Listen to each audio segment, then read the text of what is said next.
For more chapters, join my Patreon, link in description. Chapter 11, First Lesson. 1. When I received that first offer to eat together, is spring finally coming to me? Was the only thing I could think about. Since she was a new professor like me, wouldn't it be natural for her to have a meal with me to bond some friendship? It was only in the midst of a burning youth that the illusion of a pounding heart, just because of such a thing, was fitting. In fact, there were 3 more people besides me when I followed Selena.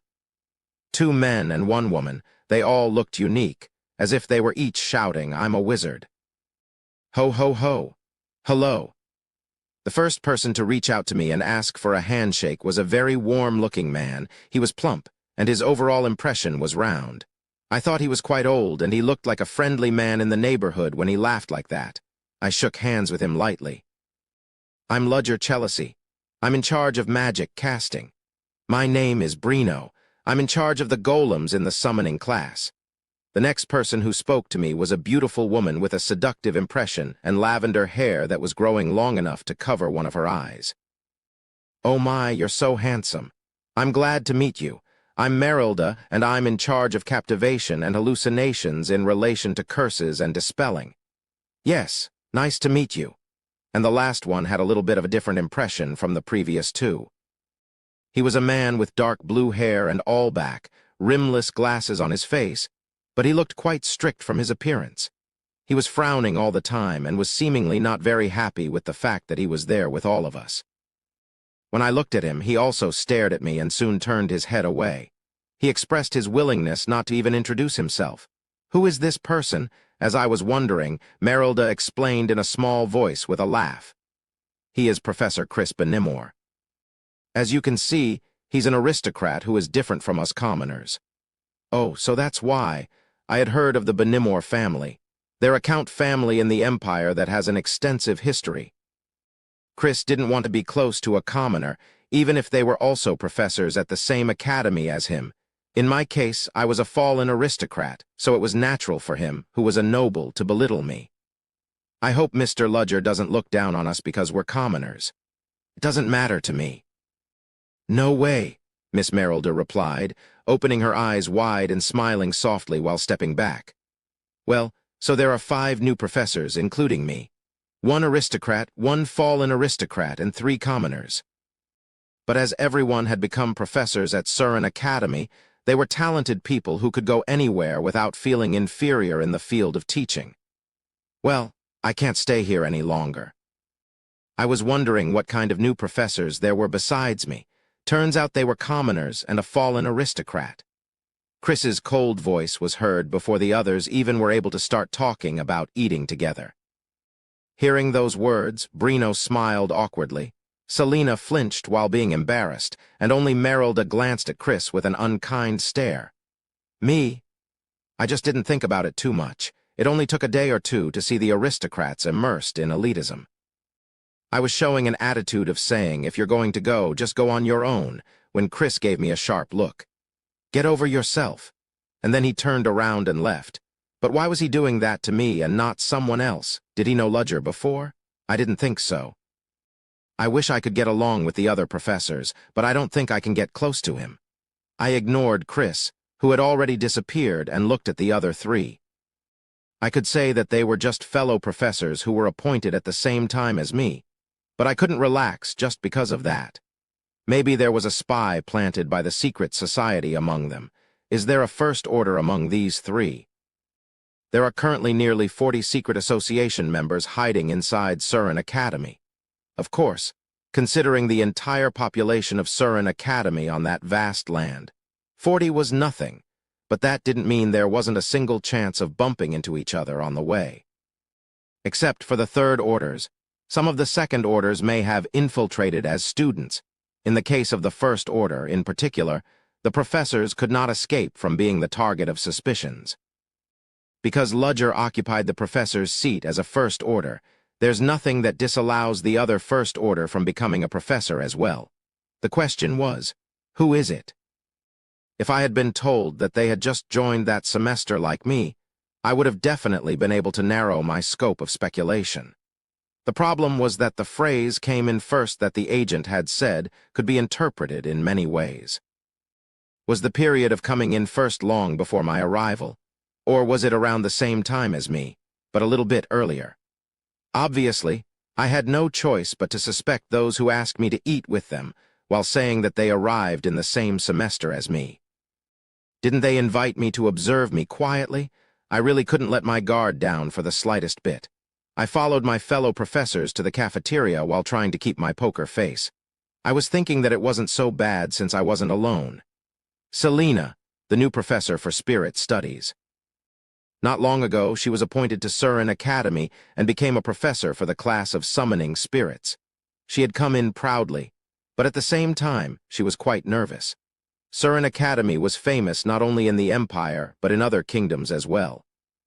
The students who enter are geniuses who will be responsible for the future, and they are qualified to be treated warmly anywhere just by the sole fact that they attended Surin. Teaching such students itself came as a great burden to her. What if I make a mistake? What if I can't teach them? Besides, there are a lot of noble students here. The difference between commoners and aristocrats is huge. Thanks to the development of magic engineering, the world has gradually changed, and commoners have also become members of the House of Representatives and entered politics, but the wall of status was still high.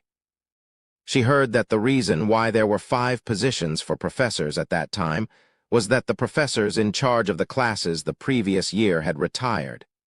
The reason why they quit was unknown, but she still had some assumptions, as she knew how to use her brain. Before she went to the academy, her wizard acquaintances had warned her repeatedly about the power of aristocratic students. There are students who secretly look down on their professors and try to lord over them, so be careful not to be eaten because you are soft-hearted, they had said. Selina was suddenly frightened. I heard that even the royal family goes to this school. They had said that the 3rd princess was in the 2nd year. Selina might not see her immediately because she taught the 1st year, but the tension doubled with someone of such a high status attending Surin. The orientation seemed to have ended smoothly on the 1st day of the semester, but it is also true that she was still nervous because of her low self-esteem.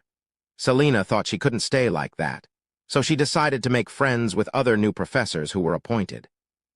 Still, if she had colleagues who could share difficulties with each other, her life at the academy might be better. In that way, she became close to Merelda, and after meeting people one by one, she went to the last one, Ludger Chelsea, a man of noble birth who was not a commoner.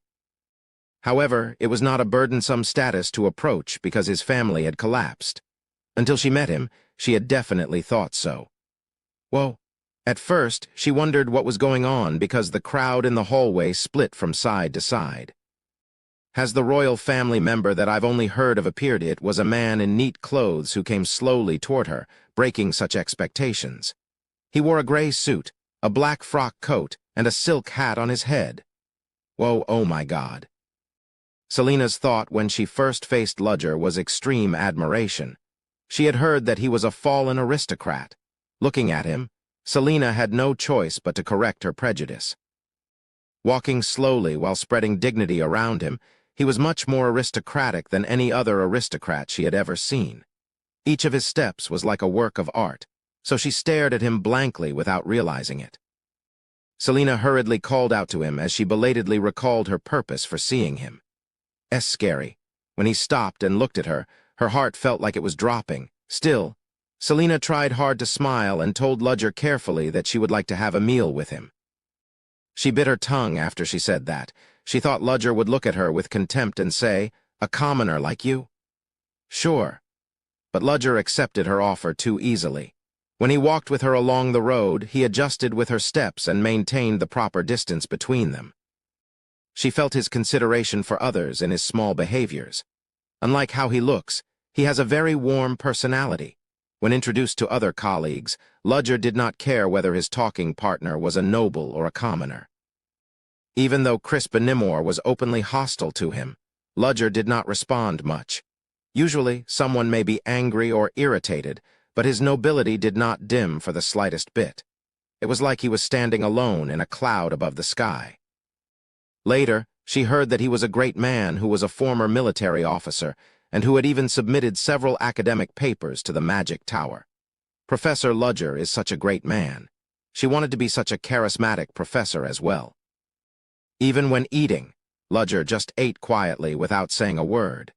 His attitude of handling the forks and knives was also restrained, as if he was the only one living in a different world. Even the passing students glanced at him, and they already spoke many words. He acted as if it was natural, and he seemingly didn't care about the reactions around him. He was like a living statue, and in the whole process, she could even feel some kind of faith. Ludger's attitude was the same when the professors shared their farewells after the meal and scattered to their own private accommodation or professor's building. When everyone waved while speaking about seeing each other afterwards, Ludger nodded instead.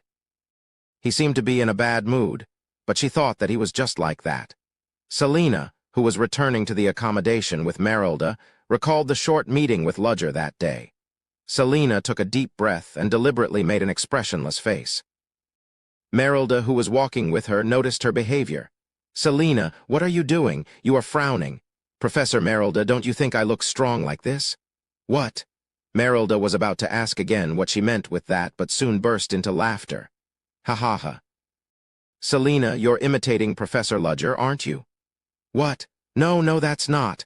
Merilda waved her hand at Selina, who was flustered and spouted some gibberish, telling her it was okay. "Well, that's understandable. Professor Ludger is such an incredibly extraordinary person that it was unbelievable to think he was a new professor like us, but when you think about his past, it makes sense." "What?" "Oh, you doesn't know about this rumor, right? I checked what kind of people entered Surin together with me. He used to be a military officer." Is that so?" "What's greater than that is, Selina, you and I were both recommended to be the professors here by the support of the Magic Tower or the Spirit Society, but he's not like that. He isn't affiliated to any place and came here on his own ability. Whoa, it's no wonder his first impression was different. I'm sure he has a great way of teaching. Still, we have no choice but to teach the students in our own way. Let's not be swayed by others. You don't have to pretend to be strong because we've become Surin professors as well." "Ah, yes." The two women, who had just met for the first time that day and quickly became close to each other, chatted happily and headed to a professor-only accommodation. 3 days had passed since the orientation on the first day of the semester. Since those 3 days were the period of class revision, it must have been a busy time for students who had not yet decided which classes to take. Of course, it didn't affect me. It was the long-awaited first lesson. I walked a little excitedly across the hallway. 3 days before, I had issued enough warnings. My class was like a landmine.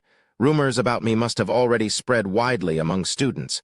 Would there be any students who would want to take my class after I said that? Well, I was sure there would be. In the case where there was no room for other classes, they had no choice but to choose my class with a heavy heart and force themselves to complete the credits. There's a lot of consideration to it. The important thing was that the fewer students I had to teach, the more comfortable I would be. There were a minimum of 15 to a maximum of 80 students who could take the class. The class would not be closed just because there were few students, so if such was the case, it would have been enough for me to take the lead well. Of course, there was no possibility that my students would be the minimum of 15, so I figured it might reach about 30 people. With that thought, I opened the door and entered the classroom. And I saw it. Students filled the inside of the classroom. The number was more than the 30 students that I had thought, even beyond 60.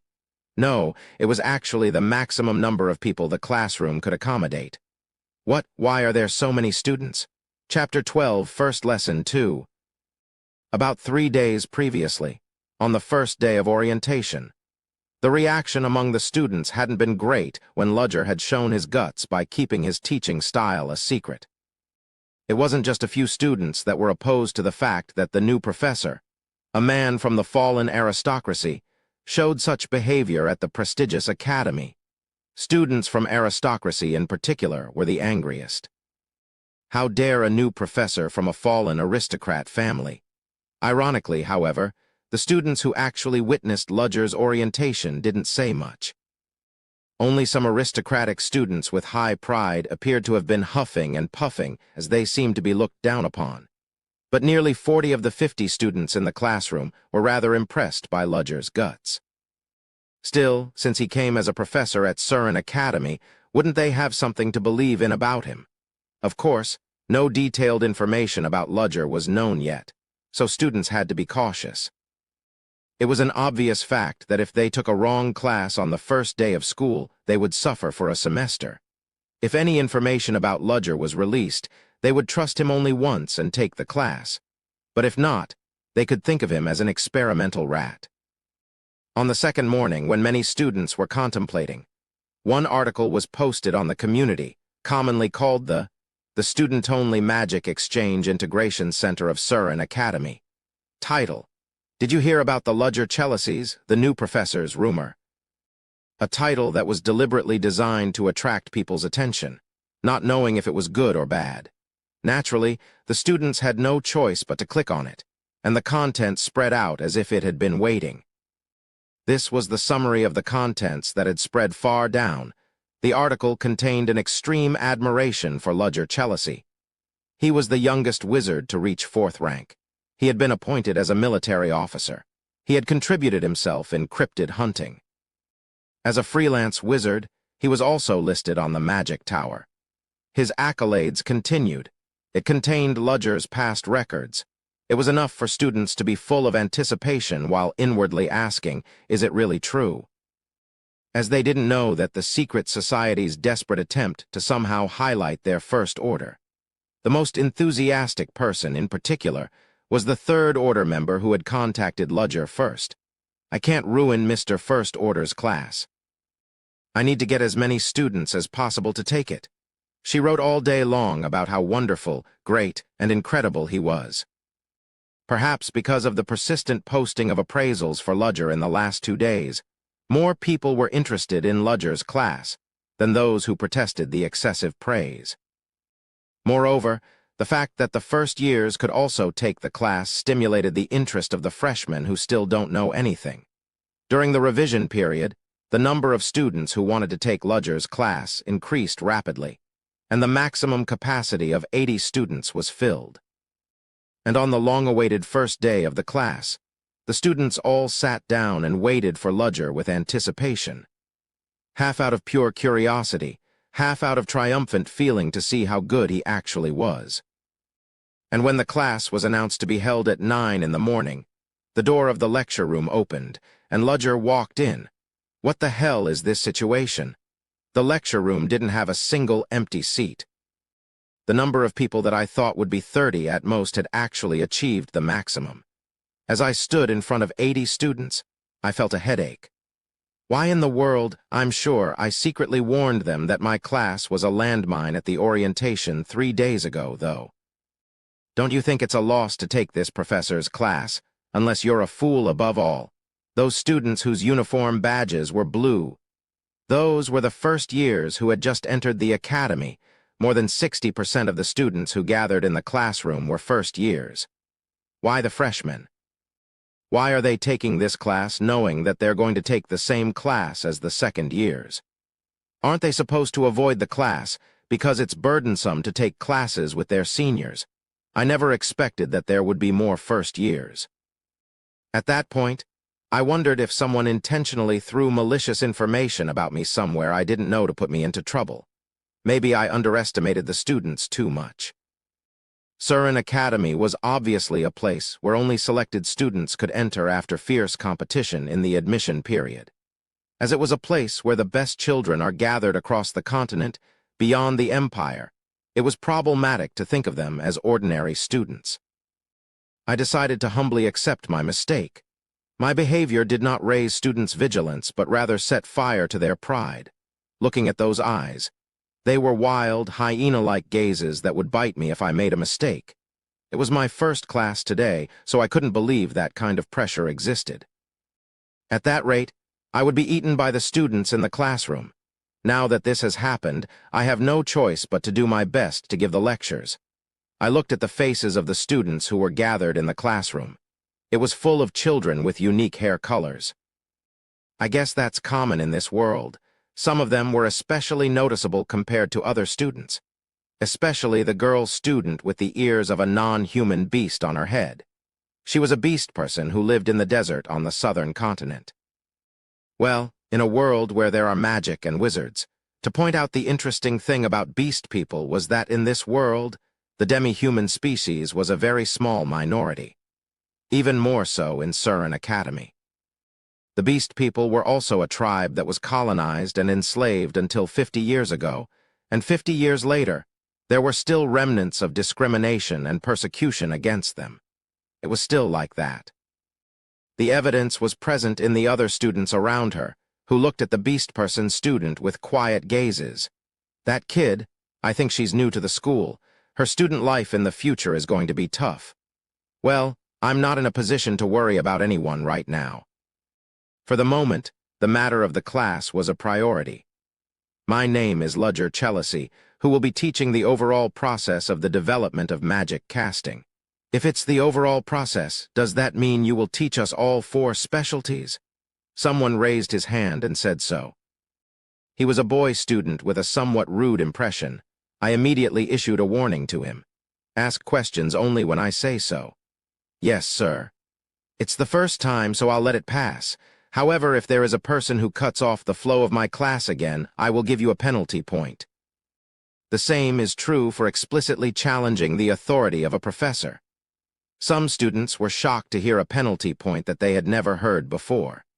However, a student who has done their task well will be given an award point. The higher the award points a student has, the better the benefits they will have, so do your best. Well, I didn't know about the 3rd years, but it was a well-known fact that 1st or 2nd years, who are in the middle of their burning youth, don't really care about penalty points, as they are still far from graduation. However, there was a big difference between being warned by the professor and not being warned at all. To answer the question that was just asked, it's a yes. I will teach you one by one about release, element property, telekinesis, and reinforcement, which are all affiliated with magic casting. Most of the students showed a shocked expression at what I had just said. No matter how far I would conduct the magic casting class, specialization was definitely another field within the same category. The previously mentioned release, element property, telekinesis, and reinforcement are the 4 specialties of the magic casting system that I had mentioned. They were often called the 4 major specializations of casting. Usually, it was enough to teach only 2 of them, but I had said that I would teach all 4 specializations to them. For the students, it might have sounded like I was bluffing, and it seemed like an incredible lie.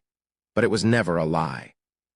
I hadn't achieved complete mastery of either subject, but I was proud that the overall spectrum of my knowledge was quite wide, as I'd lived throughout the years.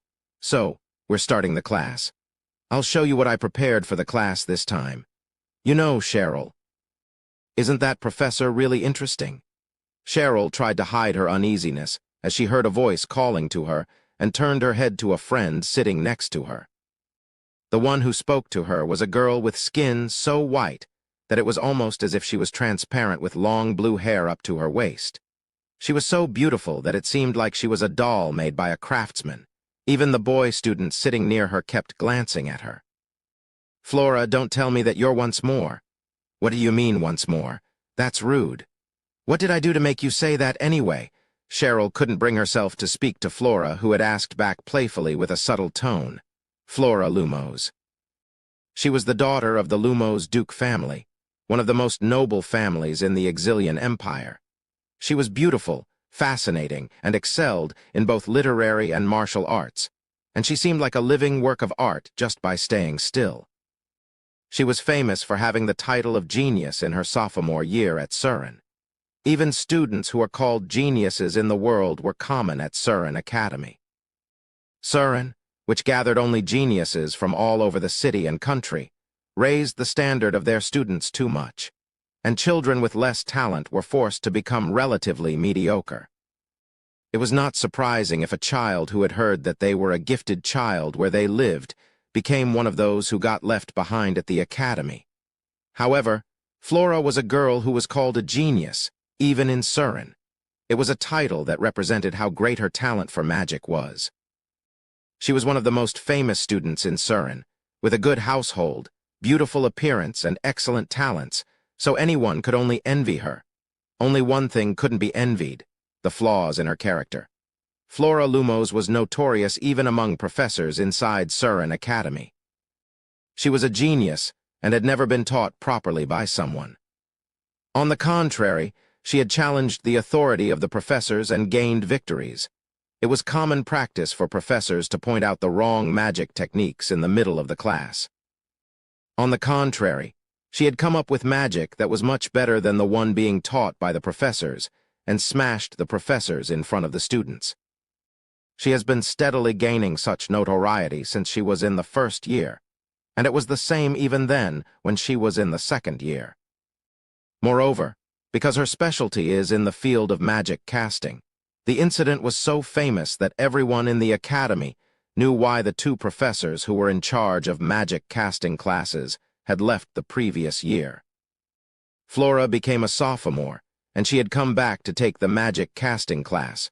Furthermore, at that time, it was the class of Ludger Chelsea, who was considered unusual from his first appearance. Flora's friend Cheryl prayed that she wouldn't do it again, but Flora's expression made it seem that her prayer was just a vain hope.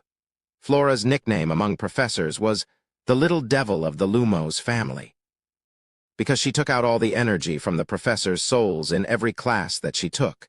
Considering the people who had been beaten by her were trembling so hard, it was not enough to even name her King of the Devil, let alone Little Devil. That kind of nickname was too cute for her. Flora chose Ludger as her prey for the semester. Cheryl, honestly, isn't it funny? It's just someone who looks like he's only in his 20s, yet he already learned all 4 of the specialties of magic casting. Well, of course he can learn them, but isn't it an exaggeration for him to teach them all? Cheryl had no choice but to agree with that part. She didn't know if it was his pride as a new professor or if he really had the ability to do that. If his true qualities hadn't been confirmed yet, she had no choice but to doubt it. But did he learn all 4 specialties so well that he could teach them all? There are a total of 5 affiliations of magic, and the specialties are divided for each affiliation. The 3 specialties of embodiment are formation of matter, transformation, and alchemy. The 4 major specialties of magic casting are release, element property, telekinesis, and reinforcement. The 4 specialties of summoning are spirit, golem, magic number, and necromancy. The 6 major specialties of curses and dispelling were astrology, captivation, hallucination, pharmacology, witchcraft, and enchantment. And the last 5th specialization was uncommon magic. In the case of uncommon magic, it was ambiguous to say that it's magic in this world, but it clearly means a category that can be expressed by magic. This uncommon affiliation belongs to the vision magic that descends from generation to generation in a family, or to those who have pioneered unique ways themselves. And of course, no professor taught an uncommon magic class. Just in time, Ludger carved a magic technique on the magic board. When he transferred his mana on the board with nothing written on it, the magic technique was drawn on its own. It was Fluttering Flame, one of the 3rd-tier flame element spells. It's Fluttering Flame. There are 7 elements: heating, combustion, compression, acceleration, expansion, and diffusion, complementing each other and forming the magic technique. Although it was only a 3rd-tier spell, it was a spell that had to be casted by placing the 7 elements that made up the magic technique in the right place. If there was enough time, students who took the class there could also use it. Since it's your first class today, I'll teach you something that will interest you before we proceed into the real lesson. It's a way to cast the spell much faster than the traditional way. The much faster way for casting spells, curiosity sprang into the students' heads for the first time. Let's see. The speed, it's more than 3 times faster than the traditional way. The sentence made the students' eyes open wide. Chapter 13, First Lesson 3. What? He's going to shorten the time for the magic technique? Is that possible? Isn't he lying? Unlike the first years, who were not familiar with spells, the second years doubted what Ludger said. Before teaching the basics of magic in his first class, he was going to show them how to cast the spell faster. They had no choice but to doubt him. The speed of spell casting was always considered a top priority for wizards. 1 second was a lot of time in a battle of life or death. Moreover, unlike knights who move their bodies in real time and wield swords, the sense of danger was much more acute for wizards, who took time to cast their spells. Due to the development of science, wizards are less exposed to danger than they used to be, but the danger is not completely gone. Since they were wizards who always had to think clearly and rationally, they had no choice but to focus themselves more on speed. "Flora, is what he said true?" Cheryl asked Flora, her best friend. "Well, I don't know. Have we ever been taught a proper way to shorten magic techniques?" There was certainly a way to reduce the time of casting spells. The representative example was a spell scroll, which was demonstrated by storing existing spells in a medium in advance. However, in that case, there was a limitation that the spell can be used one time only. Once you use the spell, the scroll will lose its effect. Alternatively, you can also use a spell called memory reverberation that casts the spell in advance and stores it. Even in that case, it was impossible to continue using the spell, and the maximum amount of stock that can be accumulated was set according to the wizard's level of proficiency.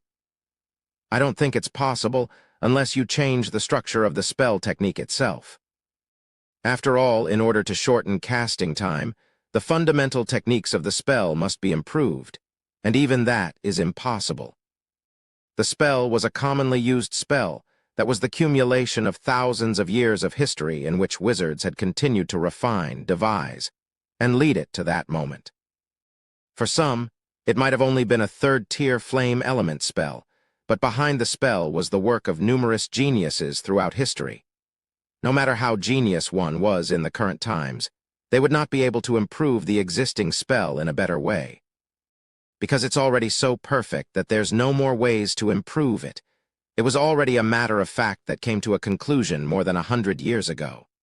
That was admitted by Flora Lumos as well. But if he has to change it, he has to lose something in the spell, since there must be something for him to trade off. If the speed of the spell casting technique was increased rapidly, the other areas would inevitably weaken. Less power, less range, or less accuracy. However, if he reduced the elements of the spell, could they see it as a well-established spell? No. From then on, it would become a completely separate spell. If wizards who extremely valued legitimacy saw it, they would be foaming at the mouth. If that's what you really meant by reducing the casting time, Flora's eyes narrowed. They'll be very disappointed.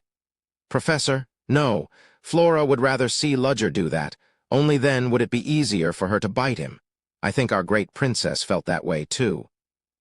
The third princess, who had hair that looked like a weave of golden thread, showed off a different beauty than hers.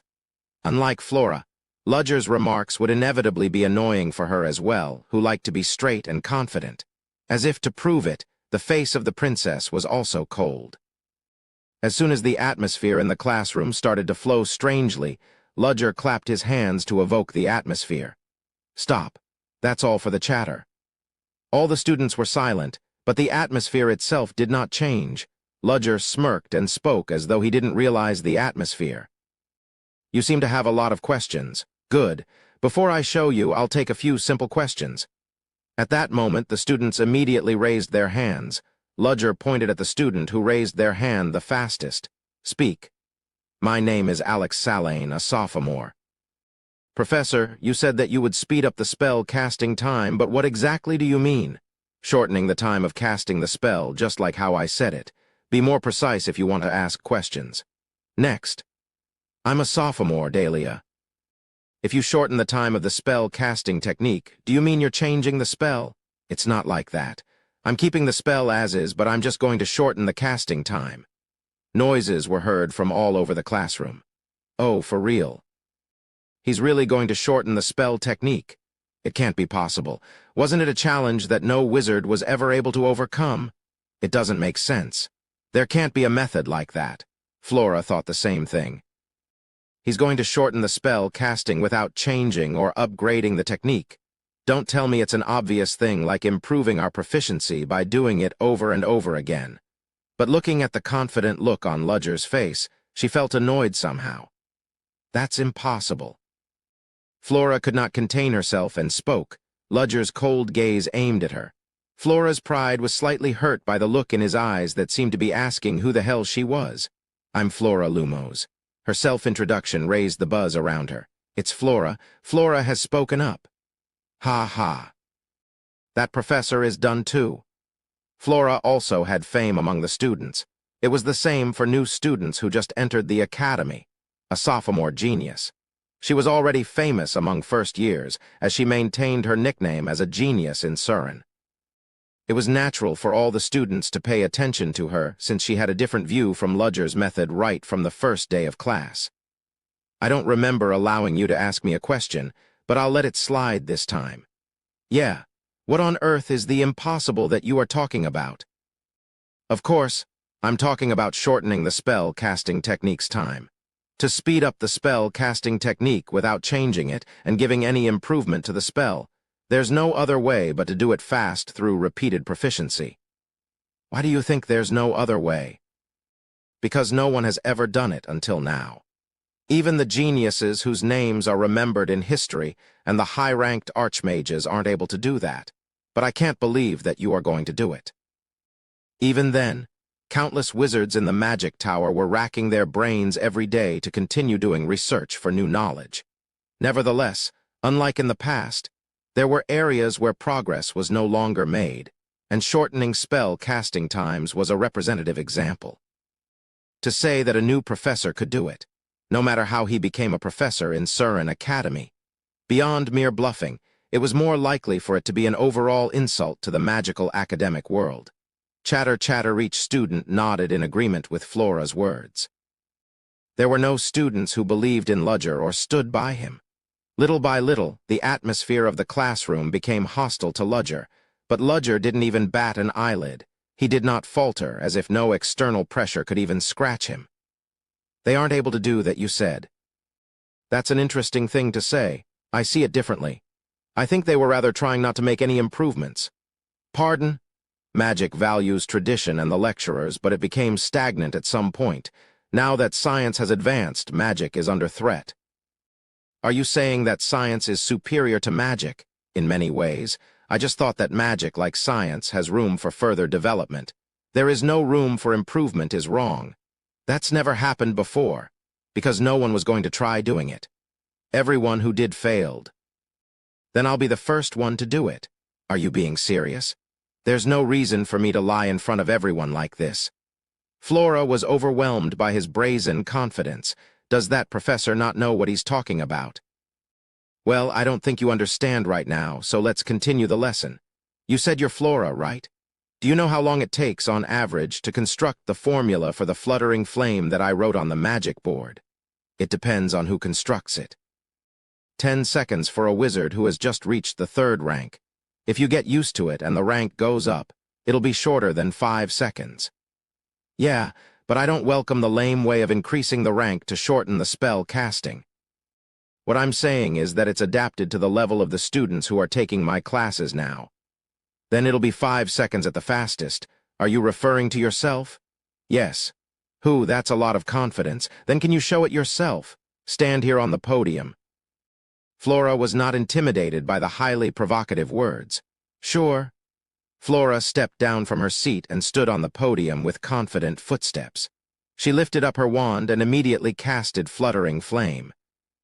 Casting the foundation of it, the property element was flame, then heating, combustion, compression, expansion, diffusion, and acceleration. Rising into the air was the spell technique of a burning flame. It was a neat and efficient spell-casting technique. Her speed was like a raging wind, and the students who were watching burst into admiration, as expected of Surin's genius. As expected of the daughter of Lumos' family. Flora looked back at Ludger with an expression that seemingly said, "How was that?" Ludger checked the golden pocket watch in his hand. It took you 4.78 seconds to cast it. It's a speed that doesn't seem like a sophomore's. The process was perfect as well. It was nothing, but it's still slow. It was Ludger's cold voice that chided Flora, who was trying to boast. Pardon. Among third-tier wizards, the fastest time to perform Fluttering Flame is 4.41 seconds. No one is faster than that. It's still slow. I can do it faster once I get used to it. I'm saying that even 4.41 seconds is slow. Is he being serious?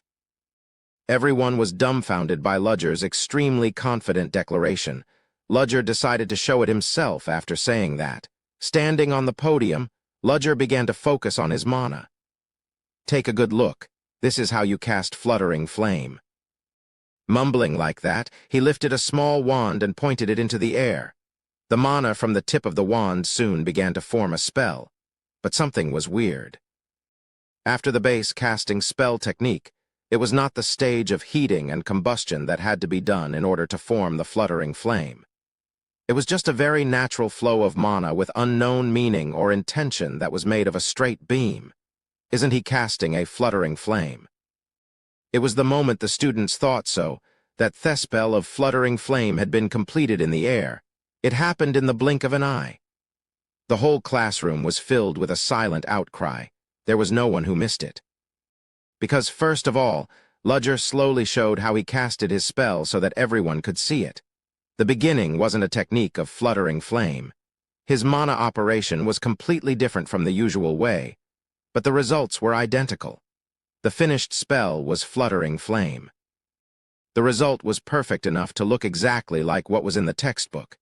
How on earth?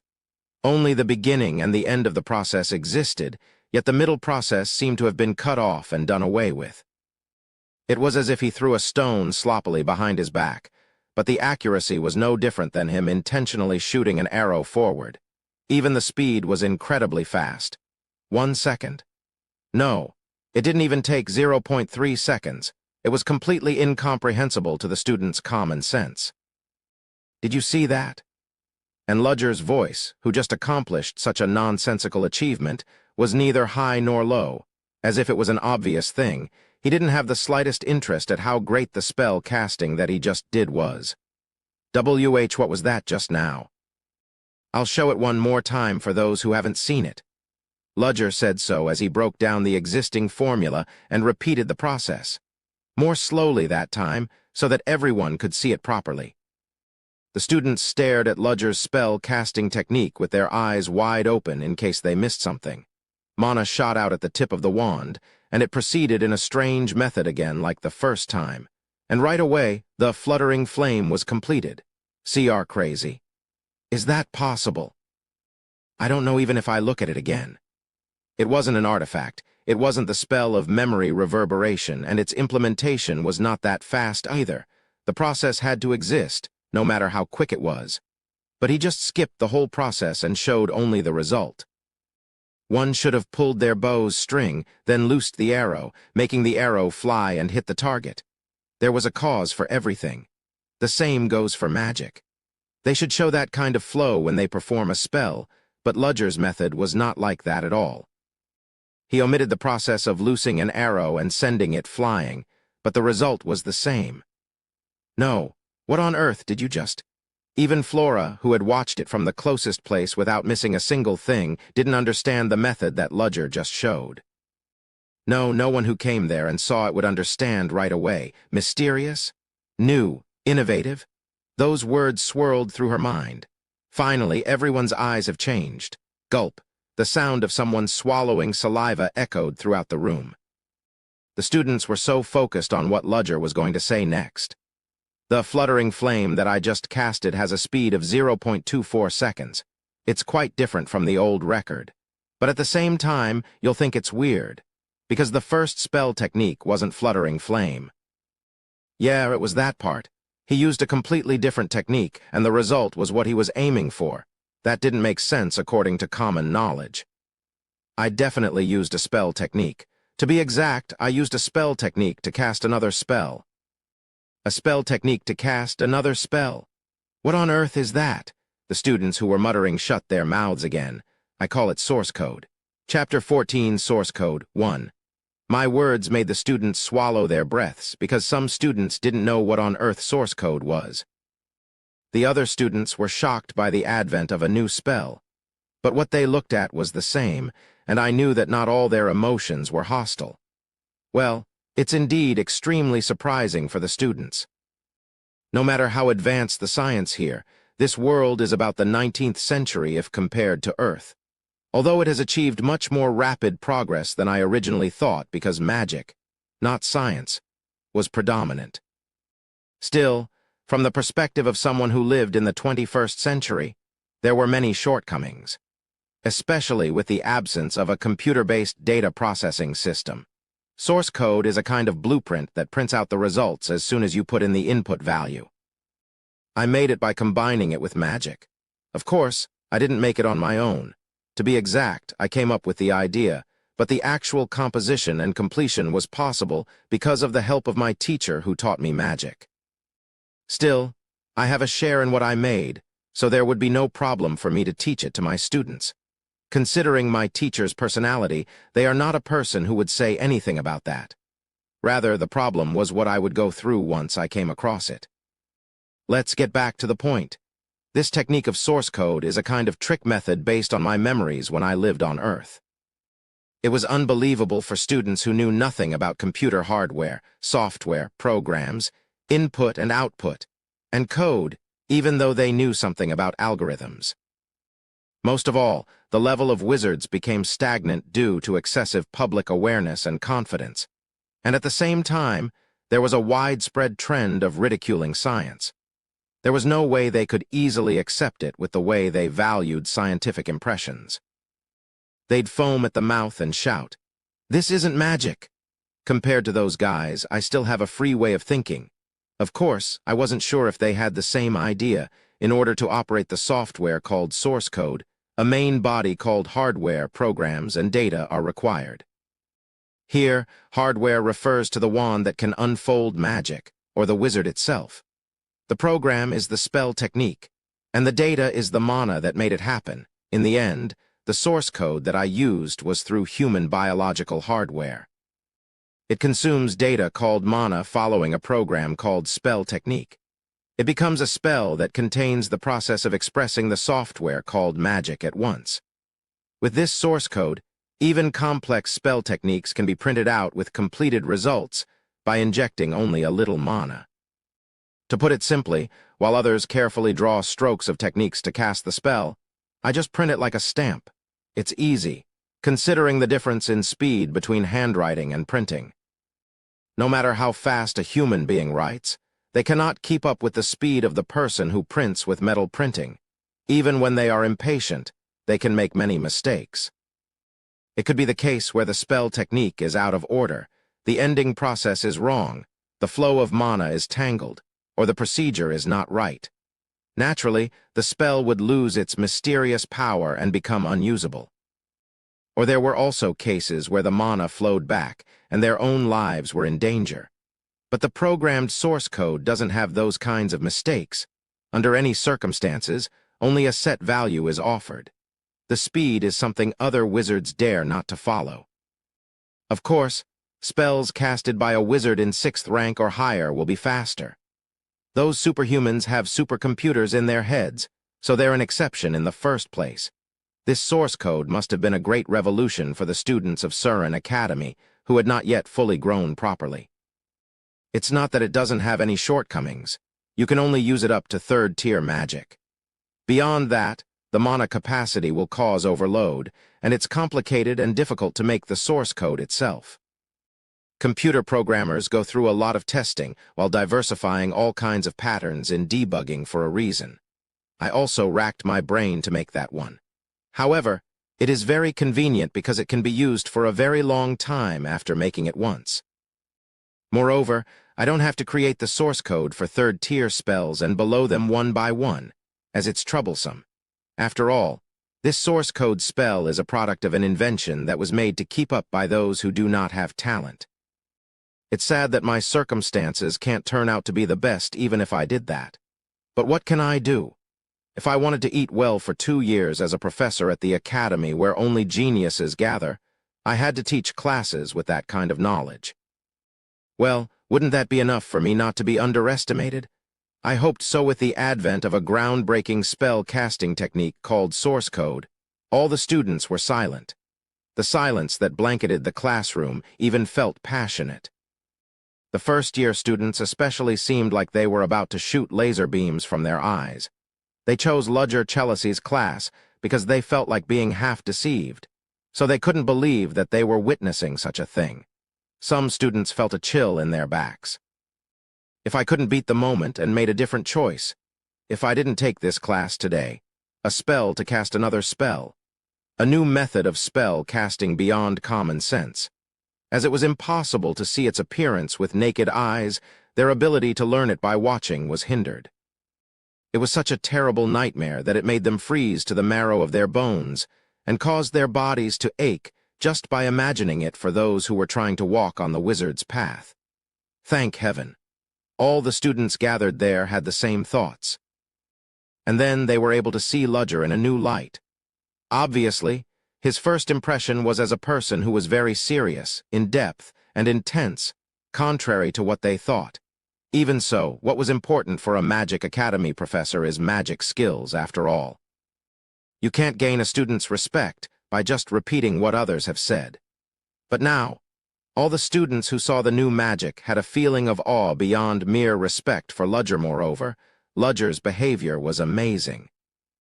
His expression shows no sign of excitement, even though he demonstrated in front of everyone a new method that could be called the discovery of the century. Such natural behavior made the students suddenly immersed in thought. For this man, even the groundbreaking spell of source code could be performed in front of everyone naturally. Maybe, isn't there another secret weapon besides this groundbreaking magic? If you've invented that much, and you had that much of an apathetic reaction, there's definitely something else that's much greater. At that moment, the passion of the 80 Magic Academy students in the classroom sparkled. If I learn that spell, if I turn his teaching into my own knowledge, I can improve it more. Their strong will was revealed through their eyes, and the heated atmosphere was aimed at Ludger. Ludger reacted with half-opened eyes, but his back inside his dress clothes was damp with cold sweat. What's wrong with their eyes? For Ludger, who expected the opinion that he was just a moderately great or good teacher, the student's response was beyond his imagination. Their eyes were hotter than lava coming out through the stratum. He felt like he was going to be scalded on it, so Ludger flogged his mind, pulled himself together, and maintained a poker face. He had revealed one secret card there, so it'd be all right for a while. However, he thought that he could not continue to push the classes only with that until sometime later. If he didn't want the academy to find out that he's a fraud, if he didn't want the secret society to find out that he was a fake, he had to prepare more in the future. Let's go all the way to the end. In order to survive, first of all, he had to do something about the woman from a Duke family who stood on the podium. Flora Lumos. Startle. Flora, who was distracted by Ludger's source code spell that he had just casted, finally came to her senses. Ludger's cold and sharp eyes had her figure in them. His eyes felt like they were cutting through her heart. Wah, what the hell is this guy? She thought of herself as a genius, and she had the talent to match such a title. No one doubted her because she showed her skills to those who had doubts. Even the professors at the academy were intimidated in front of her. No matter how old they were, no matter how long they had learned magic, no matter how hard they tried, she was ahead of her professors. But that man was different. He didn't boast, nor did he show off his talents. Yet still, he was not swayed by the others. It was like looking at a pillar of steel that was deeply embedded in the ground and standing tall. Even throughout the storm, the rain, and the snow, it doesn't get rusty nor worn out. No matter what kind of flaws she tried to catch, there was not a single scratch. What the hell? How come this guy is a new professor? Source code? I've never heard of such a spell. Even Flora, who had encountered the royal family several times, had taken a step back to such pressure. Even the royal princess had her eyes wide open at Ludger's performance. A groundbreaking shortcut to spell casting. Have you finally solved the question you were curious about? Yes, Flora replied, pretending to be calm as best as she could. She kept her posture neat and held her trembling voice. She kept telling herself not to be swayed. Was her behavior funny? There was a slight smile around Ludger's mouth, as if he'd already seen through her desperate, strong act. Flora Lumos. Yes, Professor. You couldn't overcome your own prejudice, and you asked me questions without my permission. Do you admit it? Flora bit her lips tightly. It hurt her pride, but she couldn't disagree. Flora managed to move her lips as she clenched her fist with her cute little hand. Yes, I admit it. It was a painful sense of defeat that she had never felt before. The envious eyes of the students, which she usually felt, had never been as painful as they were then. Suddenly, she remembered a childhood memory that she had wanted to forget. Her father looking down at her with a cold stare. Her goal of wanting to be recognized by him, she held back her tears desperately. She couldn't crumble there yet. I won't say more than that because you have acknowledged it yourself, but your actions are clearly a direct challenge to the professor's authority. As I warned you at first, I'm not going to let this slide. Yes, Flora Lumos. I give you 10 penalty points. Penalty point, it wasn't that great, but if the target was Flora, the story was different. Surin's genius, who had never made a mistake before. Even the penalty points, which were only 10 points, were huge because she had no penalty points, and she had seemed unlikely to have any in the future before. A slight flaw in a perfect artifact. Therefore, it turned out to be big and painful more than anything. Do you have any complaints? No, I think that's fair. Flora bit her lips tightly. Oh my gosh. That Flora. Even the other students were surprised that Flora got a penalty. Moreover, it was not a forced nitpicking, but a reasonable punishment that even she had to admit. Flora came down from the podium with weak steps and returned to her original seat. At that moment, Ludger's voice called her up.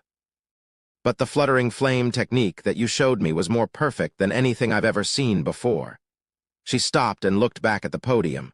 Ludger was staring at her with unwavering and straight eyes.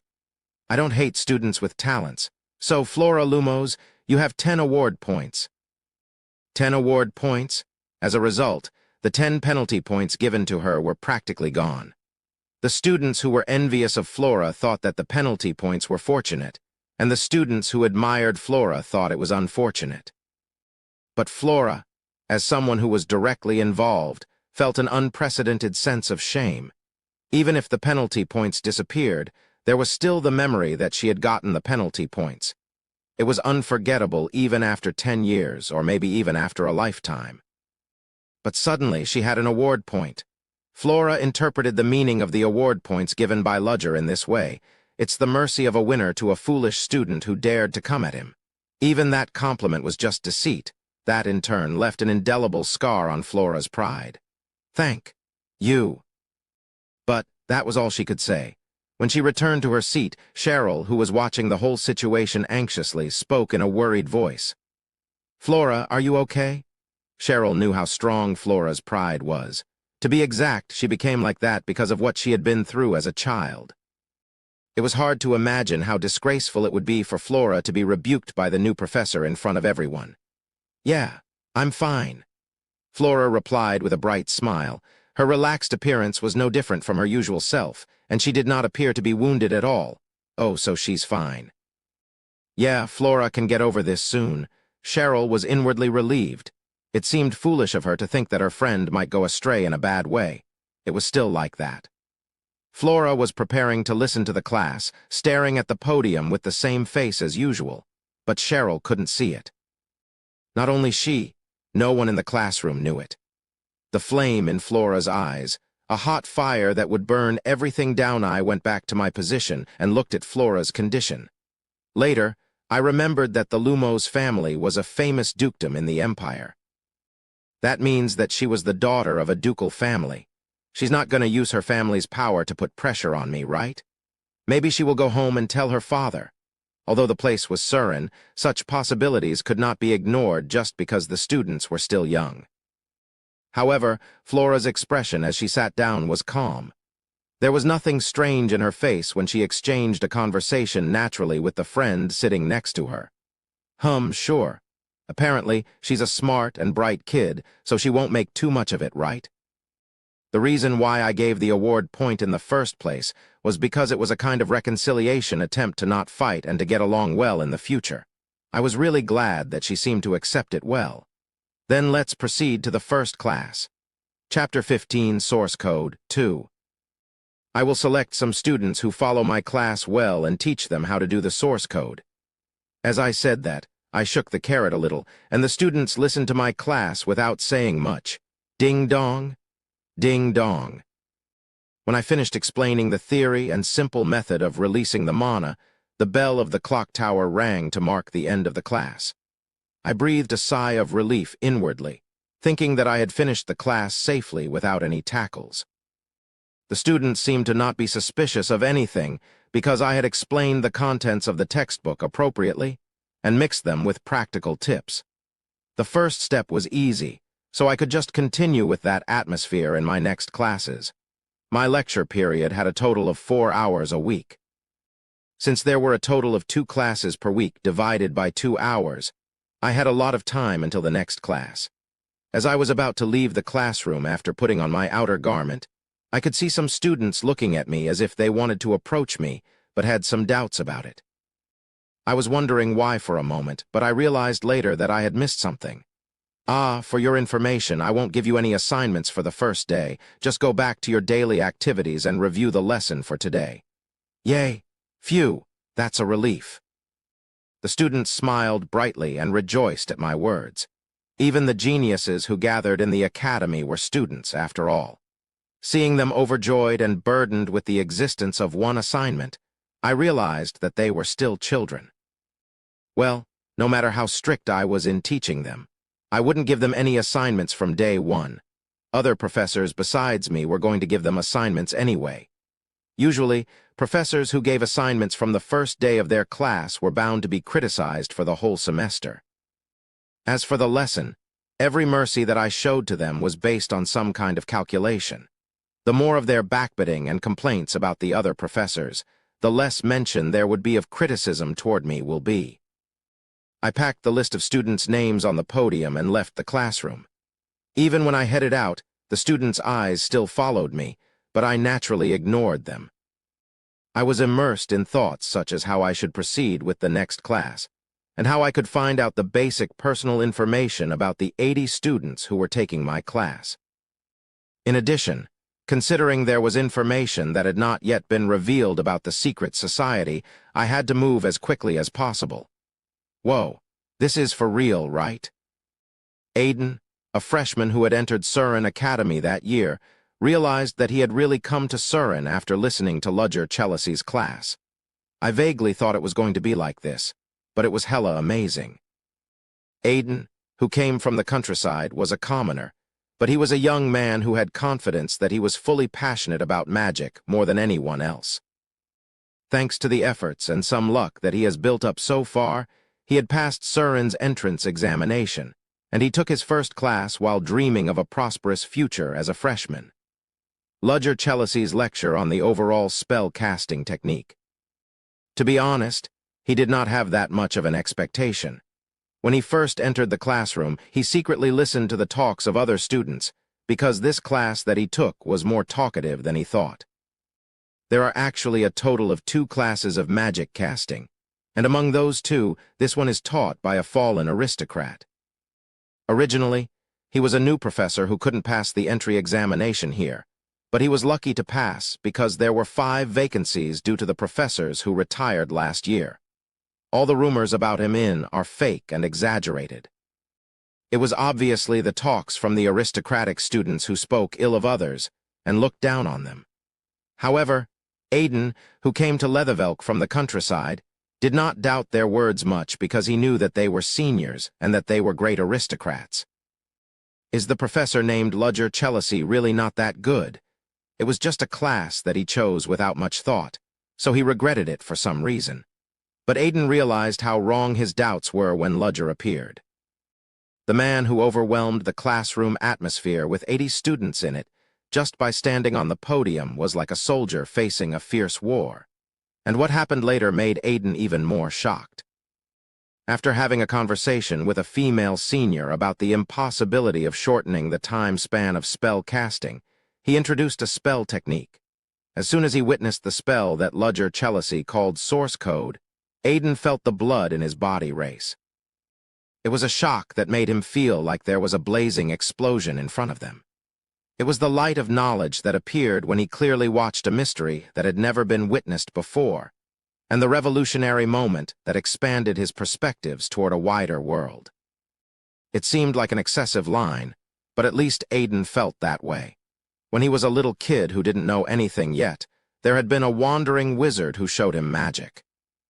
The first spell that the wandering wizard showed was only first-tier magic, and when he reminisced about it, the spell technique was imperfect and crude. At that time, Aiden thought that the performance was extremely cool. Since then, he had been taught by the wandering wizard in studying magic and continued on his own, but nothing had beat the thrill that he felt when he witnessed magic for the first time yet. Still, he remembered that learning magic itself was so much fun. Thanks to his passion for magic and unexpectedly great talent for magic, Aiden advanced faster as the days went by. Thus, he was able to enter Surin Magic Academy through fierce competition. He took his first class thinking that this place might satisfy his thirst for magic and open up a new world before him. He ended up witnessing something that was extremely astonishing. Professor Ludger Chelisi is really an incredible person. Aiden already thought that he was extraordinary from his first impression of Ludger, but it was real.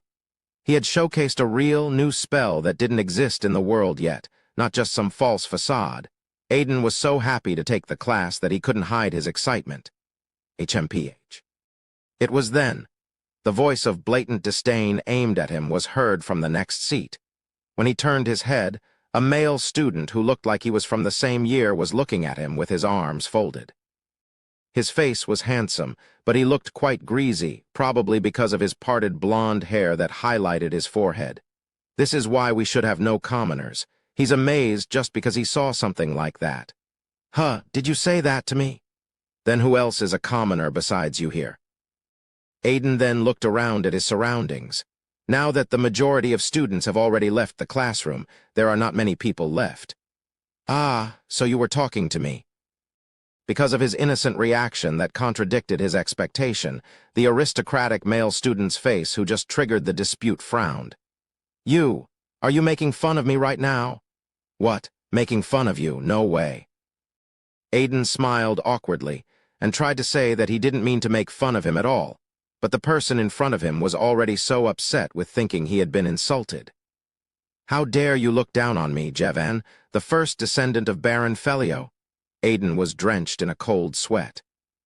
It seemed that it would still be hopeless for him in many ways, even if he wanted to let this pass nicely. What do I do?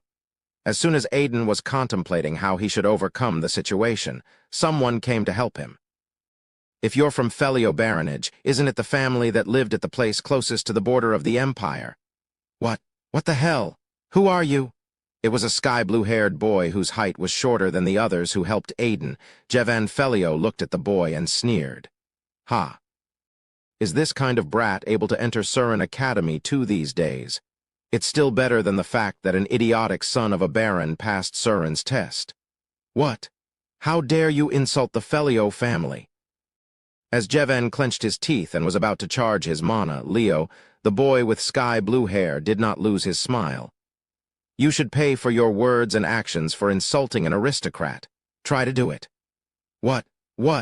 Try to do it. Let's see what will happen if you cast a spell to attack us here. Jevan was dumbfounded by Leo's confident words. Jevan thought a commoner would bow their head meekly if he was intimidating enough. Do you think it is still your family background that makes you superior to us? Wake up. If you cause even a little commotion here, you can't even call yourself a nobleman. Didn't you get that kind of notice before you came here? You. Since I have nothing to say, just shut your mouth if you don't know what else to do except glare at me like that. And check the situation before you even raise your voice. Can't you see the surroundings? Hearing Leo's words, Jevan realized that there were still several students left in the classroom. Among them, there were also children of aristocrats from higher status whom he would not dare to look at. Just wait and see. Jevan stared at Aiden as if he was about to kill him before leaving the classroom. Aiden contemplated what he should do with the situation. However, at that moment, his priority was to thank that fellow for helping him. Thank you for helping me. I'm Aiden. I'm Leo. Ah, and you don't have to thank me. I just stepped up because I was disgusted to see him acting up as an aristocrat. You're such a nice person, aren't you? How did you perceive my words just now? Leo stared at Aiden as if he was a strange fellow and shook his head. Well, whatever. I'm leaving now. Ah, I'm leaving with you. Where do you think I'm going? Aren't you going to take the next class? The thing you're holding in your hand, it's for the alchemy class of embodiment specialization, right? It's also my next class right after this one. Tusk, do whatever you want. Leo spoke brusquely, but he did not kick Aiden away or reject Aiden's offer to accompany him. Aiden felt that Leo's way of speaking was just a little strange and that he was a good person. Leo suddenly opened his mouth while watching Aiden, who was packing his textbooks for the next class. You'd better go around without being too obvious about it. Huh? Obvious about what? Obvious about being a country bumpkin, obvious about being a commoner, obvious that you haven't studied magic properly. Whatever it is, you're showing it off too much. Oh, is that so? I'm sorry. I don't know much about that. Don't forget, this is Surin Academy. It's a place full of amazing people. Amazing people? Ah, I think I know it since I just saw Professor Chelsea. Leo sighed at Aiden's stunned response. There seemed to be a lot to explain to this poor fellow. Listen up. Since you're already taking the class, you need to know how this place works. And you also have to be careful about certain students. Certain students? There are students who have an exceptionally overwhelming position inside Surin. Right now, us first years are considered not knowing anything because we just came in, but it won't work if we proceed to the second year. The most representative example was Flora Lumos. Flora Lumos, the sophomore. I didn't expect her to take the same class with us, but you should be careful about her. Why? There are rumors that she has a trashy personality. They said that the sudden resignation of the professor who was in charge of the magic casting class last year was mostly due to her influence. To be honest, I thought it would be like that again this time. Leo also recalled Ludger Chelsea's class. The groundbreaking spell of source code that he showed was certainly amazing. That Flora Lumos had even stepped down without even being able to say anything. However, he didn't think Flora Lumos will back down just because of that. Instead, there was a possibility that her spark of anger would be released to the others. So you'd better avoid her as much as you can. Is there anyone else? Of course there is. Someone who came from the noblest lineages of the Exilian Empire. Ah, I heard that rumor too. They said there's a royal princess among the sophomores, right? The third princess, Elendil von Exilian. She's extremely noble and the emperor is fond of her. That's why she's able to enter this place. Of course, it's not good for us as commoners to get involved with her. Ah, that person. Aiden recalled a woman with hair that resembled weaves of golden thread. Blonde hair wasn't that rare, but there was only one person who was able to radiate such nobility through her blonde hair. And lastly, Freuden Wahlberg. If it's Wahlberg, do you mean that Wahlberg? One of the three ducal families. Do you think there's another Wahlberg in the Empire? Freuden, the eldest son of the Duke's family, Wahlberg. He is the man who leads the biggest faction in his second year. It's an upper-class faction consisting of only aristocrats, to be exact. Upper-class faction. They are people who see commoners like us as no different than bugs on the side of the road, so it's better not to get involved with them. Fortunately, Freuden doesn't take this class. For your information, the idiot who picked a fight with you a while ago seems to belong to that faction. It was inevitable. Is there anyone else? You were just being stamped on, but you are curious about the other people instead. Should I say you're quite bold or quite slow? Leo had no idea what kind of person Aiden was, but at least Leo was sure he was not a bad or rotten guy. There are indeed a few more. Oh, really? Who are they? I'll tell them to you later on the way. Okay, do you also want to eat with me later? What? Why should I? Aiden and Leo left the classroom while chattering, without knowing that one of the remaining students in the classroom was watching them. Is this a private professor's office? I felt a little peculiar gut feeling in front of the door of a room that was called a professor's office. Perhaps because it was Surin, even the new professors were given a considerably spacious personal space. The nameplate at the entrance also had the name Ludger Chelsea. Let's go in first. I was curious about what the inside looked like, so I decided to check it out. I opened the door and went inside the professor's office, and I had no choice but to be surprised to see the guest who had arrived there first. "Oh my, Mr. Ludger. Come here." One of the people whom I had to be the wariest of, the principal of Surin Academy, Chapter 16, Suspicion 1. Why is that person suddenly here? I didn't know why on earth the principal was there. I walked into my private professor's office at a leisurely pace and closed the door. There should never be a situation where I revealed my true feelings, no matter what happened, when I didn't even know what purpose she came to see me for. Clack. As the door closed, a breathtaking silence blanketed the room. I naturally sat on the seat opposite the guest sofa where the principal sat. She just smiled brightly at me. It was the principal who opened her mouth first. "What do you think? The interior design is quite pretty, right?" It was a sentence without any context for the start of a conversation. But I wouldn't let my guard down. Maybe such action itself was her attempt to pry into me. "Yes, it is. Surin Academy provides every professor with their own personal space. You can do whatever you want here without being self-conscious of the others, Professor Ludger." "I like that." The principal's golden eyes turned to me. I also faced her without avoiding her gaze. I could see myself inside her eyes akin to a beautifully decorated amber. Just like when I first met her, I felt somewhat anxious when I faced the principal's eyes. I immediately changed the subject. "What brings you here, Your Honor? Did I come to a place where I shouldn't have come? I'm just curious as to why such a busy person like you comes to a new professor's private office. Then it's not like I'm in a place that I can't come to, right? But I feel burdensome." The principal shut her mouth when I spoke straightforwardly. Her gentle smile still lingered, but inside her eyes, a peculiar feeling that was hard to understand spread like a drop of ink in the water. The principal shook her head. "There is no particular reason." "Is that so? Even though you are a new professor here, you're still a valuable assigned professor at Surin Academy. Of course, as a principal, I can't help but pay attention to you." "I see." Listening to my moderate response, she showed a pouty look, somewhat dissatisfied with it. "You can be a little more surprised, though?" "I'm sorry, but I'm already surprised enough. It's not a lie, it's the truth. I had opened the door excitedly because it was my personal space, and I was very surprised to see the principal. I was more confident that I wouldn't be that surprised if I ran into a ghost on the street in the middle of the night. However, I just didn't show it, because I had no leisure to do it. In fact, my heart was still beating like crazy, so I was nervous that the president might hear it. The other professors were all surprised.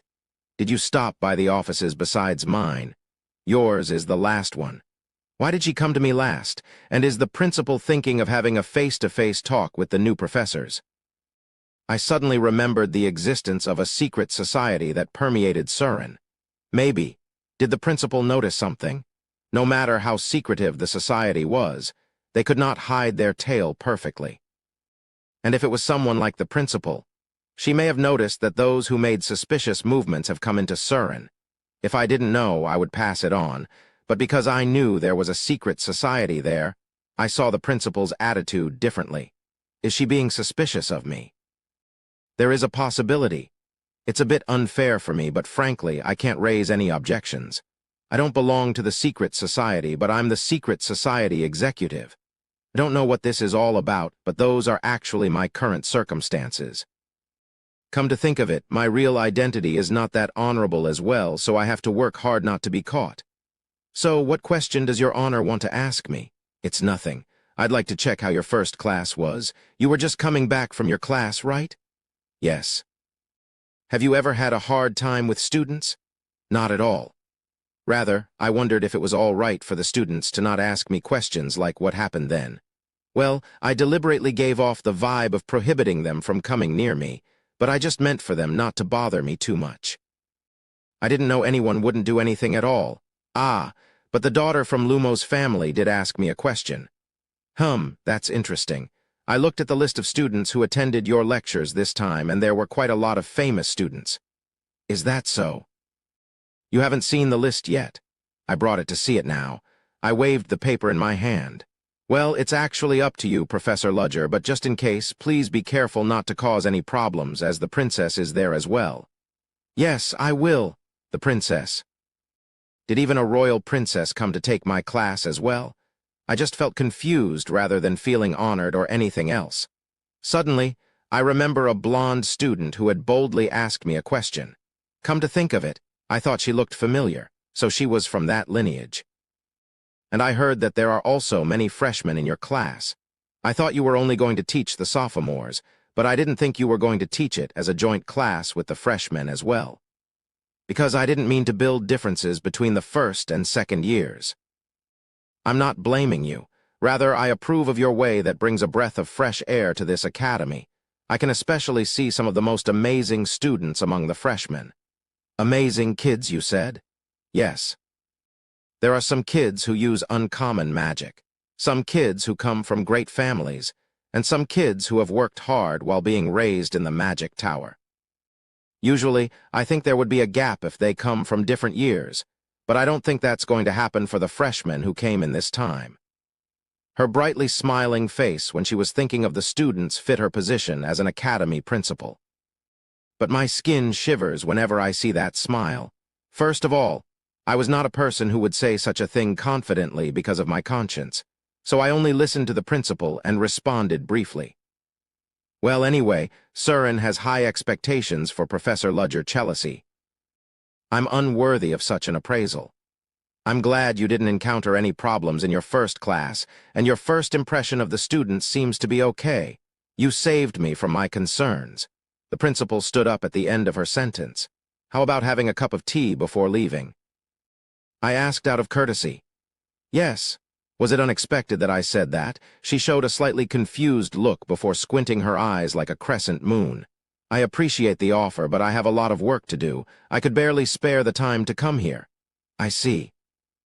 And you just arrived here. Do you even know where the tea and glasses are in the professor's office? Somewhere inside the shelf, right? Wrong. Actually, we only prepared coffee. If you want to drink tea, you have to apply for a separate tea room. I see. I didn't know about that. You can keep it in mind for the future. Then let's get along well in the future as well. The principal, who sent her farewell to me with a playful smile, left after she said those words. She was simply like a calm storm. I sighed softly and rubbed my eyelids with my fingers. How was it? The old gentleman, Wilford, asked while following the principal, who walked in the hallway with leisurely steps. Have your suspicions of Professor Ludger been resolved? Well, I don't know. The principal recalled the conversation she had with Ludger-Chelisi, the restrained attitude that he had shown her, to be exact. I'm not so sure. Is that so? Ludger-Chelisi was a unique man. The principal thought, when anyone looked at her, they would be enchanted by her golden eyes. To be exact, it's more like they would be possessed by her eyes that were gifted with the reverberation of magic power since she was born. A captivating Vascania. It's her power and the first merit that brought her up to her position. Of course, it was not intentional for her to use the captivating Vascania on other people. It was kind of a part of her blood since she was born, so if she made eye contact with someone, they'd get captivated without her intention. It was possible to control her eyes to some extent at least, but in the past, her daily life was difficult. But after becoming principal, she honestly admitted that she couldn't have come to that position without the Vascania. Because nothing beat her eyes if people who came into Surin had a secret plan, and she wanted to find out about it. I was going to pry him with the excuse for a personal face-to-face talk, though. The more the mana that the other party has, the more influenced they will be by my Vascania, though. Her Vascania could affect even a fourth-rank wizard. Of course, the requirement was that the other person did not currently use any mental defense magic, especially since, the greater the magic power the other party had, the easier it was for them to be influenced by her Vascania. The power of her Vascania was proportional to the total amount of magic power the other party had, but Ludger was not like that. He must have been a fourth-rank wizard, but his reaction was completely different from other professors. The first time he met her Vascania was when he had just entered the principal's office, and that was the second time. The man faced her Vascania twice and showed no signs of being swayed. Did he not manage to see it? No, she knew that he obviously faced her Vascania, but he showed no signs of being swayed. It meant that he had resisted the power of her Vascania with a steel-like strong will. The principal's eyes shone. He really is an interesting man. The principal had no choice but to think so. But of course, she couldn't show her feelings bluntly. I sensed suspicious movements, so I'm focusing on the people whom I feel the most suspicious of, but I haven't had any results. Since she had recently found out that a group of bad people was hidden in Surin, she couldn't even let the little things pass by. Ludger Chelisi was involved in a trained terrorist attack on his way there. It wasn't his fault, but she had some suspicions just in case. What if the train incident was a blindfold, and in the meantime, a man named Ludger Chelisi was replaced? That's why the principal sent Wilford, her most trusted right-hand man and one of the strongest men in Surin's history, on the pretext of picking him up. What do you think about it, mister? Wilford? I don't think I can trust him right away, but I didn't find anything suspicious about him either. Is that so? If Wilford said so, it was one among two probabilities. Either Ludger Chelisi was really innocent or he was someone who was amazing enough to fool them perfectly. I can only hope that it's not the latter. There were so many things to worry about at the moment, so she decided to stop worrying about Ludger. Oh, but I can be sure of one thing. What's that? That Ludger Chelisi, he's not an ordinary person at all. He's not ordinary. What made you say that? All I can say is that it's just from this old man's gut feelings. What? Wilford seemed to favor Ludger Chelisi quite a lot. She could trust Wilford, who had good eyes on people, if he said so. Still, it didn't completely remove her suspicions. Because at any given moment, there could be the worst possible outcome. A wizard was a person who had to give deep consideration to such possibilities. Most of all, she was the principal of Surin Academy. She had no choice but to be careful in every case, because she held a position that required her to be the perfect person who could not tolerate even an inch of carelessness. Being left alone, I was finally able to relax my shoulders and let out a sigh after confirming that her sense of presence outside the door was getting farther away. I was exhausted. My brain demanded mana. I can't believe the principal suddenly came to see me. Well, according to her words, it was just a personal face-to-face talk with new professors. But who would believe such words if a principal suddenly came to see them? I betted they were all inwardly questioning it. That's not what's important. I went straight to my personal desk and sat down. The desk that was made of luxurious wood seemed quite expensive. There was a clock made of cogwheels on one side of the wall. On the other side of the wall, Surin's map was displayed on a board and was spread out. Red curtains were spread out on the left and right sides of the window with an antique design, and even the chair I was sitting on was very luxurious.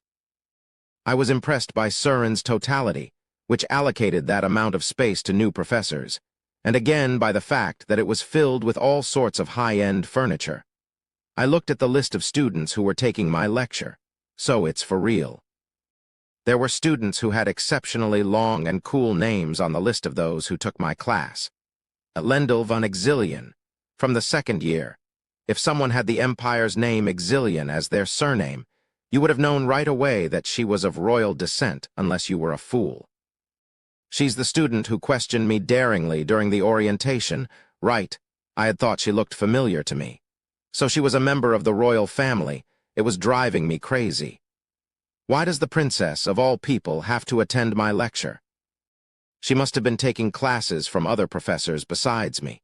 But that doesn't mean my burdens went away.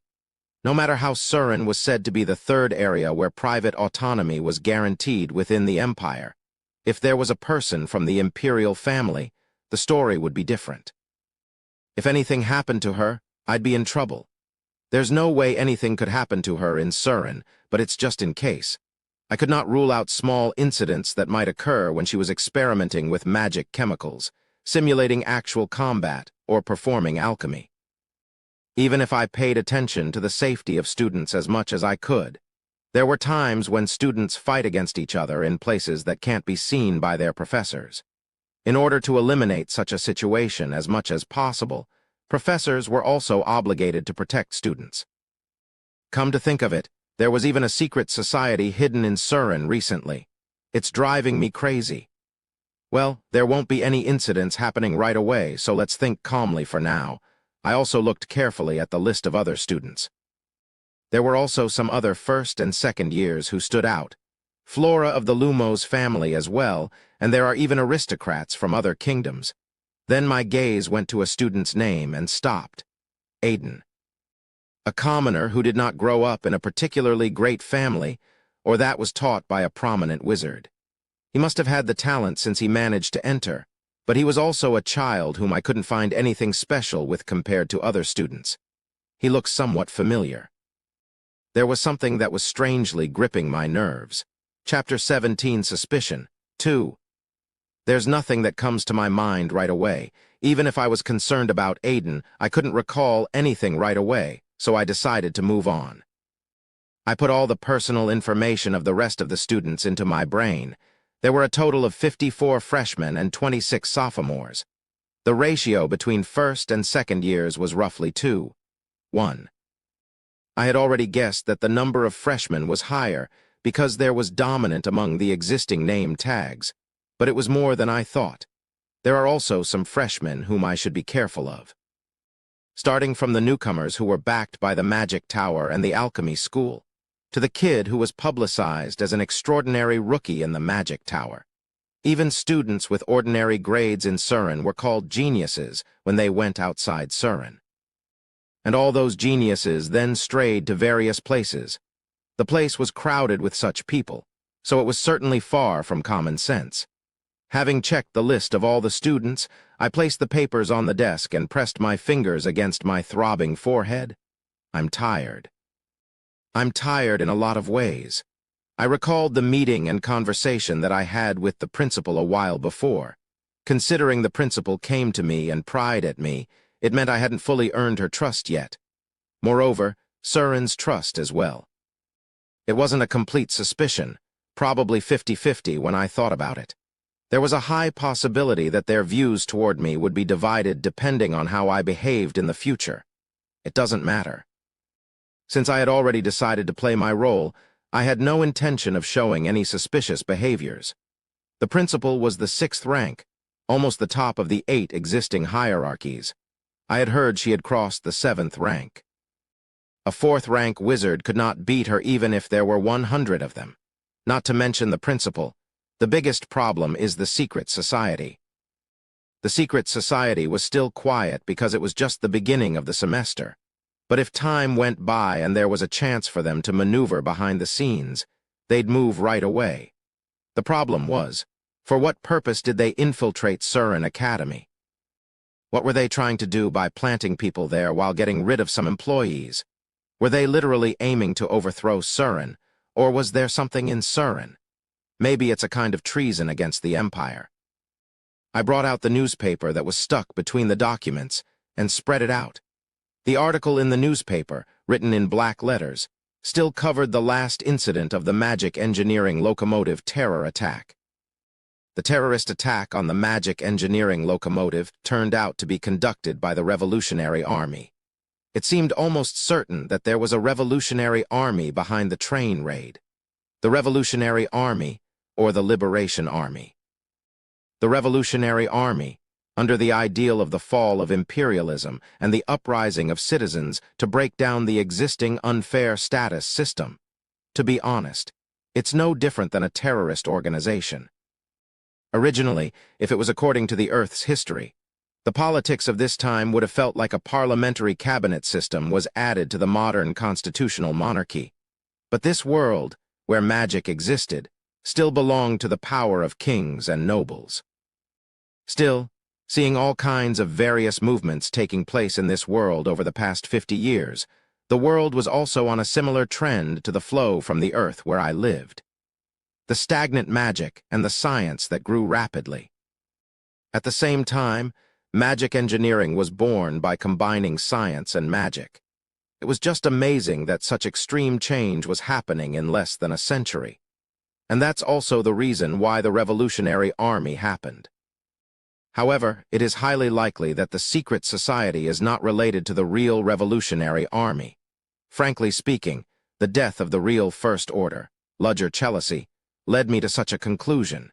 If he was in the same organization, why would he be involved in a train terror attack and die?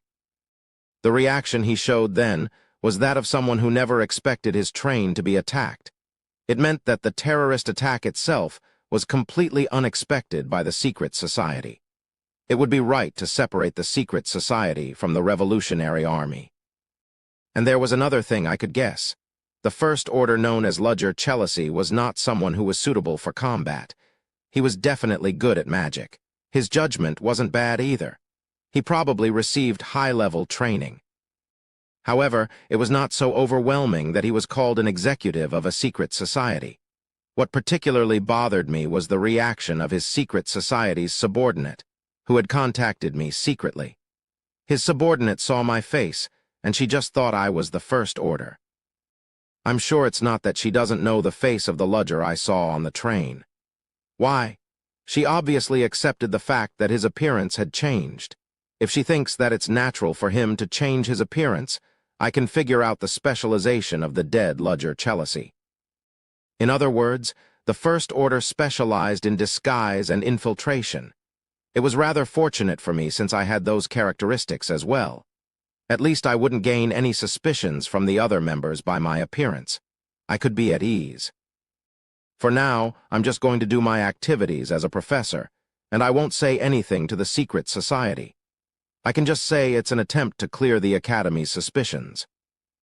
All I had to do was get the subordinates below me to do all the bothersome things.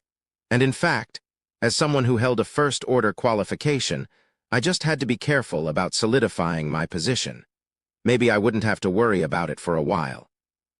However, the problem would genuinely arise when the secret society awakened from its slumber and became active. From the planting of their executive-level figure as Søren's professor, it was clear that they intended to overthrow Søren in some way. It's complicated. Søren was not likely to collapse easily, but it was not an iron fortress that was completely impossible to attack either. No matter how powerful an empire was, it was bound to collapse. History had proved that. In particular, the more extreme the transitional form in the generation, the closer the possibility became reality. Even if it was just in case, I couldn't ignore the slightest possibility that the secret society would overthrow Søren. In that case, would it be better to leave Søren and commit myself to the secret society? No, I can't do that. Even if I have to do that to survive, it won't last long. For the moment, it wouldn't be a problem if I acted like I was their newly appointed professor under the guise of Ludger Chelsi. Would the other First Order, who hadn't been actively moving together with me so far, not notice the subtle changes in Ludger? I'm sure they'd find out. I didn't know what would happen if I got caught being their traitor. It'd be the worst case if the secret society could win against Søren. Rather, keeping the professor's position while deliberately interfering with their plans was the most likely way for me to survive. However, if I was also explicitly standing on Søren's side, the society would immediately notice my betrayal. It's a moment of extreme tightrope walking. Unless I knew what the purpose of the secret society was, I couldn't plan to do anything right away. I picked up my pen and wrote down a summary of my future plans on an empty paper. Be wary of the other First Order from the secret society. Need to quickly identify who they are. After that, refrain from contacting them as much as possible. Maintain my position as a professor. Don't let go of my wariness so that I won't be neglectful in my classes. I will focus on working as a professor so that the Academy won't be suspicious. After writing it down roughly, there were about 3 things to do. I didn't worry about the possibility of anyone reading it. Since I wrote it in Korean, people in this world would not know what it means even if they were reborn after they died. Well, all I can do right now is do my best as a professor. Tap, tap. I tapped on the wooden desk with my fingertips. Well, if the secret society contacted me and pressured me by asking why I didn't make any movement, I could make an excuse that it was an attempt to clear their suspicions. I immediately took out a new piece of paper to write a letter and picked up a pen. I originally had an acquaintance whom I was supposed to meet at another place, so I had to tell that person that I couldn't go there. There's a lot for me to do. In fact, I had to deal with it in advance on the first day, but I forgot because there were so many things to worry about. Well, since I had nothing to feel sad about, I betted that fellow wouldn't complain much about it. I wrote the letter with as many pleasantries as possible instead of direct words, in case someone opened it. Like the letters that Ludger Chelsea had, I also used ciphers. At the end of the sentence come to Leathervelk in the letter, I had forgotten an important request that I included at the end of the letter instead. Bring my stuff on your way here. The reply to the letter came the very next day. The appointment that was written in the letter was for me to meet them at Leathervelk's industrial area the next weekend. As for me, I wanted to meet them a little earlier, but they said they were busy with their work, so I decided to understand them. WHRR. After reading the letter, I immediately burned it to avoid the worst case that might happen. Immediately leaving out of the professor's office, I dressed casually and headed to my accommodation. Excuse me. Someone was in a rush while calling me. It seemed that he was a Surin employee, but seeing that his outfit was neater than the others, he looked to be an errand man who served as a messenger. Are you Professor Ludger Chelsea? Yes, that's right. How can I help you? When I asked him so, the messenger looked slightly frightened as he flinched. As soon as I sensed that even the employees were avoiding me, the messenger gave me a document after calming himself down. What's this? It's a patrol duty invitation. Patrol duty. Isn't that usually done by an employee or a security guard? Why would a professor have to do that? When I looked at the messenger with such a stare, the messenger made an excuse while drenched in a cold sweat. There was an order from the principal this time. Now that new students have entered the school, Surin students are at their slackest, so this is an attempt to prevent them from causing any problems. To a professor like me, the principal said it would be the most effective if the professors do it instead. And the article in your contract states that professors should also step up and prevent the problems that might happen within Surin. Come to think of it, there was such an article. However, I had thought they were telling me to do it at my own discretion. I didn't expect for them to be that aggressive in giving me the order. But maybe he took my pondering differently. The employee hurriedly spurted out additional explanations in a cold sweat. You don't have to stay up all night. You just have to do the patrol from after the class ends until before the dorm curfew. And today is my turn? Yes. I received the duty invitation without a word from the messenger. The name Ludger Chelsea was written there on the day's date. There were several professors besides me in Surin, so the patrol duty must have been done only once a week. It would be a little annoying if I needed to do it on the weekend. Then please excuse me. The messenger, who had told everything that he needed to say, ran away from me in such a hurry as though someone was going to catch and eat him alive. I ignored the messenger and checked the list in the duty invitation. Considering Surin is so wide, does it have a structure where one professor has to do the patrol in each designated area? There were 3 more people on duty that day besides me. Among them, I also saw the name Selena, a professor of spirit studies who was a newly appointed professor just like me.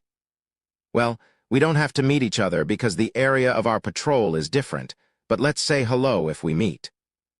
More than that, if it wasn't like this before but the rule is suddenly implemented under the direction of the principal, does the principal also suspect that spies are planted among the professors? Perhaps that was how professors were being used to weed out their suspicious contacts or movements. If they were spies, they would not move hastily unless they were a fool, but that did not mean that the principal's policy was meaningless. The principal herself gave the instructions because they would be a deterrent to warn the other party not to act recklessly. It was some kind of warning.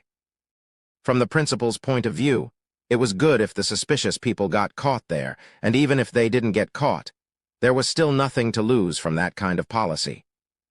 We don't know what the students who are at the peak of their excitement will do after the semester starts, so there's no room to argue if the professors have to come forward and prevent possible incidents. They were not ordinary students, but geniuses who used magic, and of course, the scale of incidents that could be inflicted by them was different from those of ordinary people. If the professors had to stop it, they would certainly do it. The new professors who were just being appointed that year would not be able to refuse the principal's order because they wouldn't have any solid arguments in the first place. The hierarchy existed even inside the academy. We had no choice but to do what the principal demanded us to do. The patrol area I was assigned to was the training center was a place where students often went to show off their magic skills to the fullest, so it was difficult for problems to not occur there. Don't tell me. She's not sending me here on purpose because she's aiming at me, right? I headed to the training center while hoping that it was not the case. The magic training center was not far from the main building. They were separated by a short distance that could be reached within a 10-minute walk along a well-paved path. A large building could be seen through the trees in the moderately cultivated garden. Its overall design has an appearance that reminds me of a super-large vinyl greenhouse. It's so big.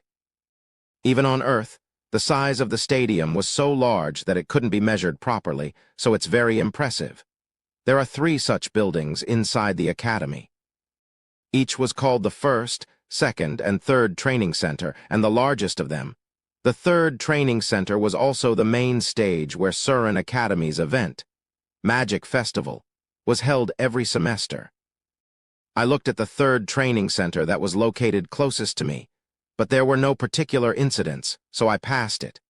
There were only a few people at the second training center, and most of them went back to the dormitory after they finished their training.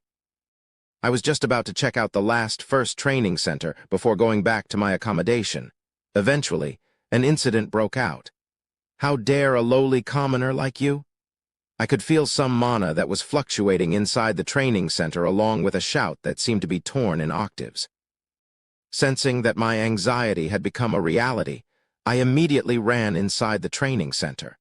When I ran down the corridor and arrived at the audience's railing, one girl student was seen trying to shoot a spell at another girl student.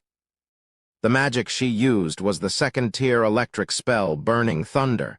Even if it was a 2nd-tier spell, it was a spell that could cause fatal injuries if the opponent was defenseless. I shouldn't be late. I immediately casted a spell technique. The spell technique that was created by that student was almost complete, but with the source code, I could cast spells within 3rd-tier class faster than anyone else. The spell that I used was a 1st-tier releasing spell that's made with mana, Shining Stone. I shot it fast and pierced through the middle of the student's spell technique just before it was completed and destroyed the spell. Who is it?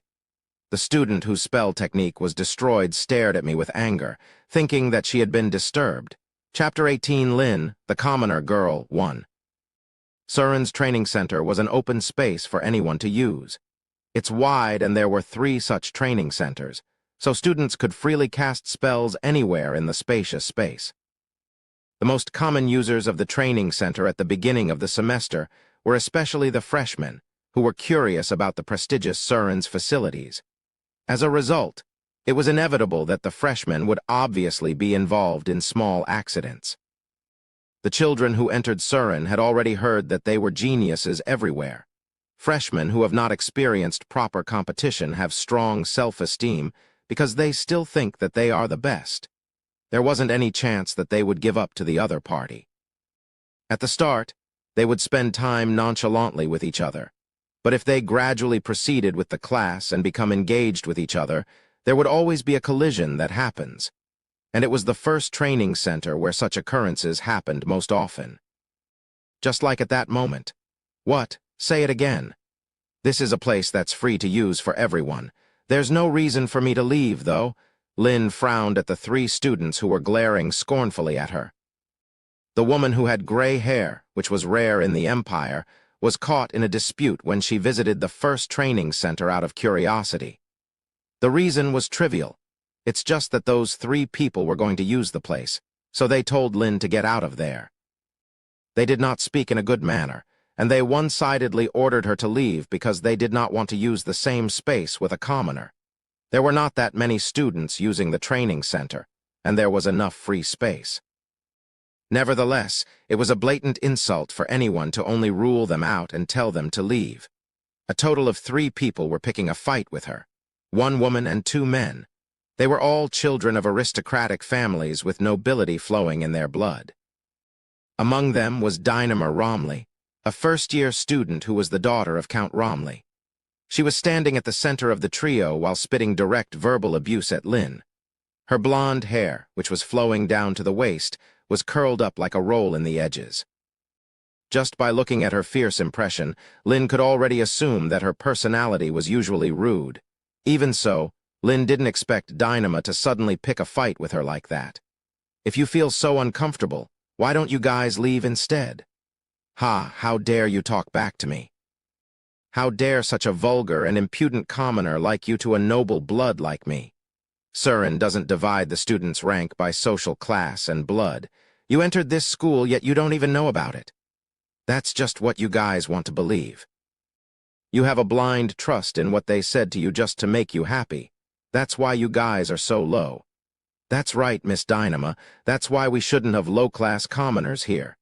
This is why people say that you shouldn't be nice to your underlings. The two boy students on both sides were flattering Dynama as they adjusted themselves to her mood. Lynn bit her lips.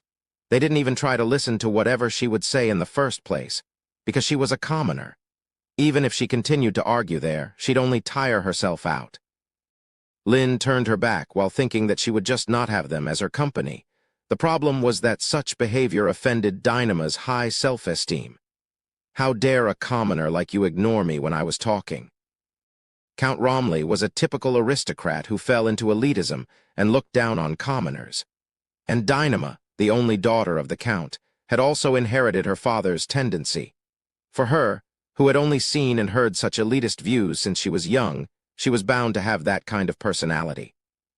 Dynama thought she should play a leading role in Surin Academy.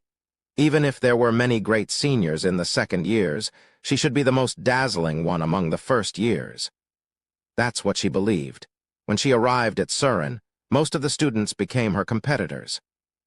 It was a hard reality for her, who had been receiving the best treatment throughout her life. It can't be like this. It already hurt her pride for commoners to use the same classroom and take classes with her. She wouldn't want to accept the fact that there were also students who were more talented than her. An aristocrat must always be aloof and stand on top of everyone, because that's how she was born. She was the chosen one, and those lowly commoners were nothing but a tool that she used to make herself stand out. To Dynama, a commoner named Lynn was just an annoying existence. The first time Dynama noticed her was when they were in the classroom. Her extremely uncommon ash-gray hair had also attracted people's attention. But most of all, it was Lynn's beauty that irritated Dynama's nerves. She was like a doll made by the goddess of beauty with all her best efforts. Her beauty seemed to be out of this world. Even she, who was also a woman, thought that it was enviable for a moment. Her pride was hurt. Dynama couldn't forgive it. She couldn't forgive herself and that despicable commoner who had swayed her. Dynama needed a target to vent her anger, and the target was obviously Lynn, who had caused such animosities inside her. So she started a quarrel with the intention of taking her down a notch. What's up with that arrogant attitude? Lynn's eyes were looking at her as if she was pathetic. Dynama gritted her teeth and glared at the back of Lynn's head. How dare she ignore me and think that she'll be all right afterward? Dynama took out her wand. It happened unexpectedly, so even the two followers who were clinging to Dynama could not react. No way, Dynama is aiming at Lynn with her wand and going to cast a spell as she was leaving after turning her back. The same went for Lynn. She never imagined that she would do such a thing in Surin. How dare a lowly commoner like you? A spell technique was formed with mana, and buds of hot lightning sparked around its surroundings. Feeling something strange, Lynn turned her back, and her blue eyes widened. Stupid. It's already too late. A cruel smile formed around Dynama's mouth. It wouldn't kill her, but instead it was going to burn her beautiful face. The moment she was about to shoot the prepared spell into the face of that despicable commoner, a white flash of light pierced through her magic. Dynama distorted her face into a demon-like appearance when she saw the reverberation of the scattered lightning. Who is it? She stared at the place where the spell was casted, and she saw him, a man who was looking down at them from the audience's railings. What are you doing? Do the frost pillars that are raging on the frozen ground of the northern continent feel like this? Her skin reacted the moment his voice, which was mixed with subtle anger, touched her ears. It was such a force and vigor that it would make anyone's teeth bump together on their own. He's not a student, not a Surin employee either. There was no way Dynama didn't know about a man with such an intense impression in the first place. Professor Ludger? While I was on patrol, I suddenly felt a wavelength of mana, so I came here. His gaze glanced through Lin, Dynama's gang, and the students who had just watched nearby and hadn't stopped the gang. I didn't know created this kind of problem habitually. It wasn't even a mere fight between students. To be exact, it was an incident in which one side unilaterally attempted to ambush the other party. Surin must have looked pretty easy to you. If they had fought in front of each other's faces, he could just pass it with a warning. However, it was undoubtedly one-sided negligence that caused her to ambush an opponent who had no intention of fighting with her. The professor had even witnessed it with his own eyes. Exactly why and how did it happen? Dynama's anger had already reached the top of her head, and she shouted while protesting against Ludger instead. This is to protect my authority as a proper aristocrat. Authority? Who the hell is that authority for? That's what this commoner. All students are equal in Surin. Their learning, teaching, and magic are only going to be judged according to their talents and passion. I don't care how noble your blood is. Ludger's words were for them to stop bluffing while acting as an aristocrat. Dynama bit her lips. Ludger shook his head at her behavior, which had not shown any remorse. He was convinced that the first years would cause trouble. Rather, it was possible because they were first-year students who were still ignorant of the world. Freshmen who didn't know the way Surin was run naturally made their judgments based on their environment so far. The petty and prejudiced way of thinking that the world they lived in was everything there was obviously caused the problems, just like Dynama Romley had been thinking. But her ignorance wouldn't absolve her. If her prejudiced way of thinking was the cause of the problems, it was a Surin's policy to impose stronger disciplinary actions to bring people back to their senses rather than to forgive them. It hasn't been long since school started, and you've already caused such a big problem, so please don't believe that you can avoid disciplinary action. You come with me right now. Ludger said so and turned his back immediately. She's understood by now. He thought his warning would moderately soothe the incident. Of course, it was not only a verbal warning, he really intended to put disciplinary action on her. It wasn't a mere fight. She was trying to cowardly do an ambush on her classmate. A mere fallen aristocrat like you. But with that one sentence from Dynama Romley, the training center, which was already quiet, became dead silent. Miss Dynama? The two students, who were Dynama's followers, were drenched in a cold sweat. No matter how badly they acted, they thought her words were not a good choice. Even Ludger Chelsea, who was about to leave, stopped walking. It was a big problem. The students who were watching the situation turned pale. Dynama belatedly realized what she had just said, but she couldn't take back what she had already said. What did you just say? Ludger's more subsided voice was aimed at Dynama. It didn't stop there. His body also floated in the air lightly. Ludger, who slowly came down from the audience's railings while walking in the air, landed on the ground and walked toward Dynama. Thump. Thump. With every step that Ludger took, Dynama felt the illusion that her world was falling apart. She didn't realize it when he was far away, but when she faced him closely, the pressure that Ludger emitted was beyond her imagination. He looked exactly like a giant. He had a huge appearance like a mountain, which made it seem like he could press her with just one finger. She accidentally said a harsh thing. It was something she shouldn't have said, but she had crossed the line. It's no wonder that Ludger was angry. Did you just call me a fallen aristocrat? Dynama couldn't even move her mouth properly as Ludger looked down at her while casting a shadow on her face. Ludger's atmosphere was so brutal that it seemed it would be no wonder if anyone died afterwards. When the students were thinking if they should stop him while glancing at each other, Professor Ludger? Selena, the new professor of spirit studies, rushed over while calling Ludger from the outside. She had just arrived after hearing the news a little while before. But as soon as she got there, she saw Ludger, who was glaring at a trembling girl as if he was about to eat her. No way, just in case, maybe. An uneasy thought entered her mind. The moment Selina was about to stop Ludger, Ludger opened his mouth. That's not exactly wrong. What everyone heard was a completely unexpected word. What? What did Professor say just? They thought he'd get angry, or they thought he'd give her a physical punishment on the spot. I am definitely a fallen aristocrat, but this is Surin and I am Surin's professor. Dynama. What you said were clearly the words of a student who's challenging the authority of the professor. But Ludger did not do it. He just spoke in an infinitely calm and admonished voice. But you are still a young child before you are an aristocrat and a student. It's your first time, so you might not know. Ah, so I'll pass it as a warning this time for your slip of the tongue, but just know that there's no second opportunity. It was a totally unexpected and yet so mature treatment. The students had no choice but to stare blankly at Ludger. Of course, you will have disciplinary action accordingly for what you did to your classmate. I hope you are aware of it. Dynama felt the illusion that the world was collapsing at the mention of disciplinary action, but even so, she could not protest. What Ludger said was too much of an argument. To the point where they thought he was too lenient on her instead, Ludger's eyes turned to Lynn, the gray-haired girl, as Dynama showed no words of consent. And you there, Lynn? Yes, yes. Lynn's shoulders shook when she heard Ludger call her name. Did you get hurt anywhere? Pardon? I asked if you got hurt anywhere. No, I'm all right. Because Professor helped me. Then it's a relief. Ludger turned his head right away and looked at Selina. Professor Selina, I'll leave the rest to you. Ah, yes. Ludger left the training center after saying that to Selina.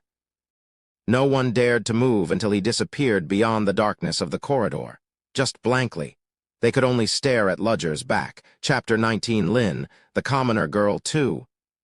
Away from the training center, I headed straight to a secluded place. I couldn't see any students, perhaps because it was way past school time. After looking around and checking that there were no people, I took a pill out of my pocket with my trembling hands. I thought I was going to die from holding it in. I put the pill in my mouth and chewed it. With a bitter and pure sense that touched the tip of my tongue, intense mana spread through my mouth. Phew, I survived. As the energy from the drug spread and mana was being supplied to my brain, my slowly deteriorating body condition returned to its original state. The ringing inside my ear, which I could hear faintly, also disappeared immediately as if I was turning off a radio. I took a breath while sitting on a quiet bench. The first signal had come when I stopped by the second training center. My fingertips were shaking and my head felt numb with a headache. It was some kind of chronic disease that I had after I came to this world. I'd be in big trouble if I didn't have the pills. Still, I had thought it was bearable, so I was going to take the medicine right after checking up on the first training center. I didn't expect a fight between freshmen to break out there. No, should I call it a fight? One side's unilateral attempt to make an ambush can't be counted as a fight. School violence. It was a situation where the victim and the perpetrator were clearly divided. I intervened in between and managed to prevent things from getting bigger. Afterwards, I had been talking about disciplinary action and such, but I felt the soaring wave building up inside of me. Feeling my body's signal to put the pill in my mouth quickly, I had tried to take care of the situation fast and leave. But there was a problem. Who would have thought that she would insolently tell me that I was a fallen aristocrat? For a moment, I didn't even know what she had just said to me, and was contemplating hard on it for about 3 seconds. I wondered if she really meant it, and all kinds of complicated and long lines were being prepared inside my head, but my communication skills were poor, so those might have been my last words. However, the problem was that, after I heard such an impudent speech, I couldn't just go away as a professor. Why did she have to say that at that kind of timing? If she had just said it to herself without anyone else listening, I would have pretended not to hear it, but there were too many witnesses around her. In the end, I had to say something to protect my authority as a professor, but I couldn't say anything plausible because my brain wasn't working well. Originally, what you did was an evident challenge to the professor's authority. You may be referred to the disciplinary committee in accordance with school regulations. You might get a penalty or be reported to the principal. Well, I should have said these kinds of principled things, but they didn't come to my mind, so I just said whatever came to my mind. I was in such a hurry that I said whatever came to my mind in the best way possible, so that my image didn't get ruined. Even while I had said that, I was having a hard time keeping together my crumbling expression. Maybe my face was a little distorted, and my eyes were a bit bloodshot. It won't be a big problem, right? Anyway, since Professor Selina belatedly came, I left the rest of it to her and hurriedly left my spot successfully. I got up from the bench while gulping down the pills that still lingered in my mouth. I was glad it was just an early symptom. If it got worse there, other people might have noticed my peculiarity. The pill, is this the last one?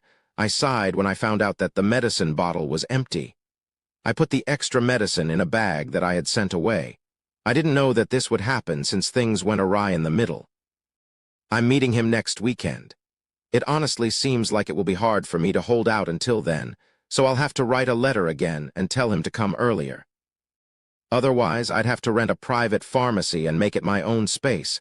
But if I did that, I would be in trouble because it would be recorded. Seeing this kind of situation, I'm not sure if I can last even 5 days.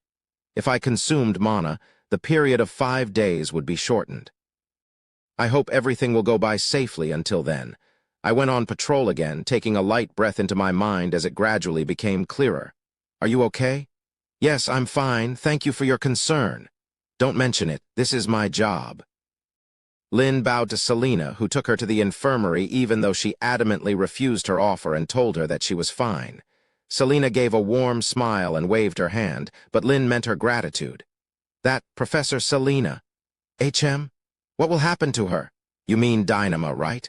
I'm not sure what will happen to her either. I just got in here as well. Oh, that's right. But according to the pre-announced school rules, it's not a mere fight but a one-sided quarrel, so I think she'll have a disciplinary action even though she won't be dismissed from school. It would be nice if the academy took strong disciplinary action against someone who had great pride and high self-esteem like Dynama. Even so, both of them were vaguely aware that they would not take such an action. The weak punishment would play its part because she was a freshman who didn't know anything yet, but most of all, there was a Count's family on her back, so they would let it slide. Why, are you worried? No, it's just, I'm curious. To be honest, she didn't feel sorry for Dynama after she had explicitly aimed at her and launched an attack from her end. She would get what she deserved. It was rather surprising that she did not get expelled from school even though she did that much. She was just asking because she felt upset. Are you concerned? Pardon? Your expression shows everything. Ah, Lynn nodded quietly. Her bobbed, gray hair swayed in tune with her movement. It's just, when I came here it was more intense than I thought. I thought Surin was a place full of dreams and idealism. But after I talked to the aristocratic students then, it didn't seem like that at all. Although the person will be punished, there is no guarantee that something similar won't happen again. I suppose so. Selina agreed with Lynn's opinion. Even though Surin said that both royalty and commoners were equal, such a promise had rarely been properly protected. Even if the professors also became mediators among students in the most neutral way possible, they had nothing to say about the problems that arose when the students were mingling with each other. Some professors from the aristocracy even showed some discrimination against commoners and secretly favored aristocratic students. As a result, some people who had a strong pride as aristocrats looked down on the professors just because they were a commoner or from a fallen aristocratic family. Dynama's verbal abuse against Ludger just was a result of it. Yeah, I honestly think her words were too much for Professor Ludger. Selina puffed up her cheeks with her hands on her waistline as if to prove she was angry. Selina smiled softly while looking at Lynn, who opened her eyes wide as if she didn't know that the professor would say that. But Professor Ludger has passed it as a mere warning. We can't say anything anymore. Aren't you angry? Of course, I'm angry too. I'm just trying hard to hold it in, but I'm sure it was Professor Ludger whose mind was more messed up than anyone else. Ah, Lynn recalled the expression that Ludger had shown at that time. She couldn't see it properly because there was a shadow casting on his face, but it must have been very scary. Even Dynama's face turned ghostly pale after looking at those eyes. He was originally a scary professor when he set the mood of the classroom, so she couldn't imagine how scary he would be if he was genuinely angry. Nevertheless, Professor Ludger said that he would forgive Dynama's mistake only that time. He must have been angrier than anyone else. Yet he endured it and let it slide. He didn't let it slide just because he succumbed to the other party's family either.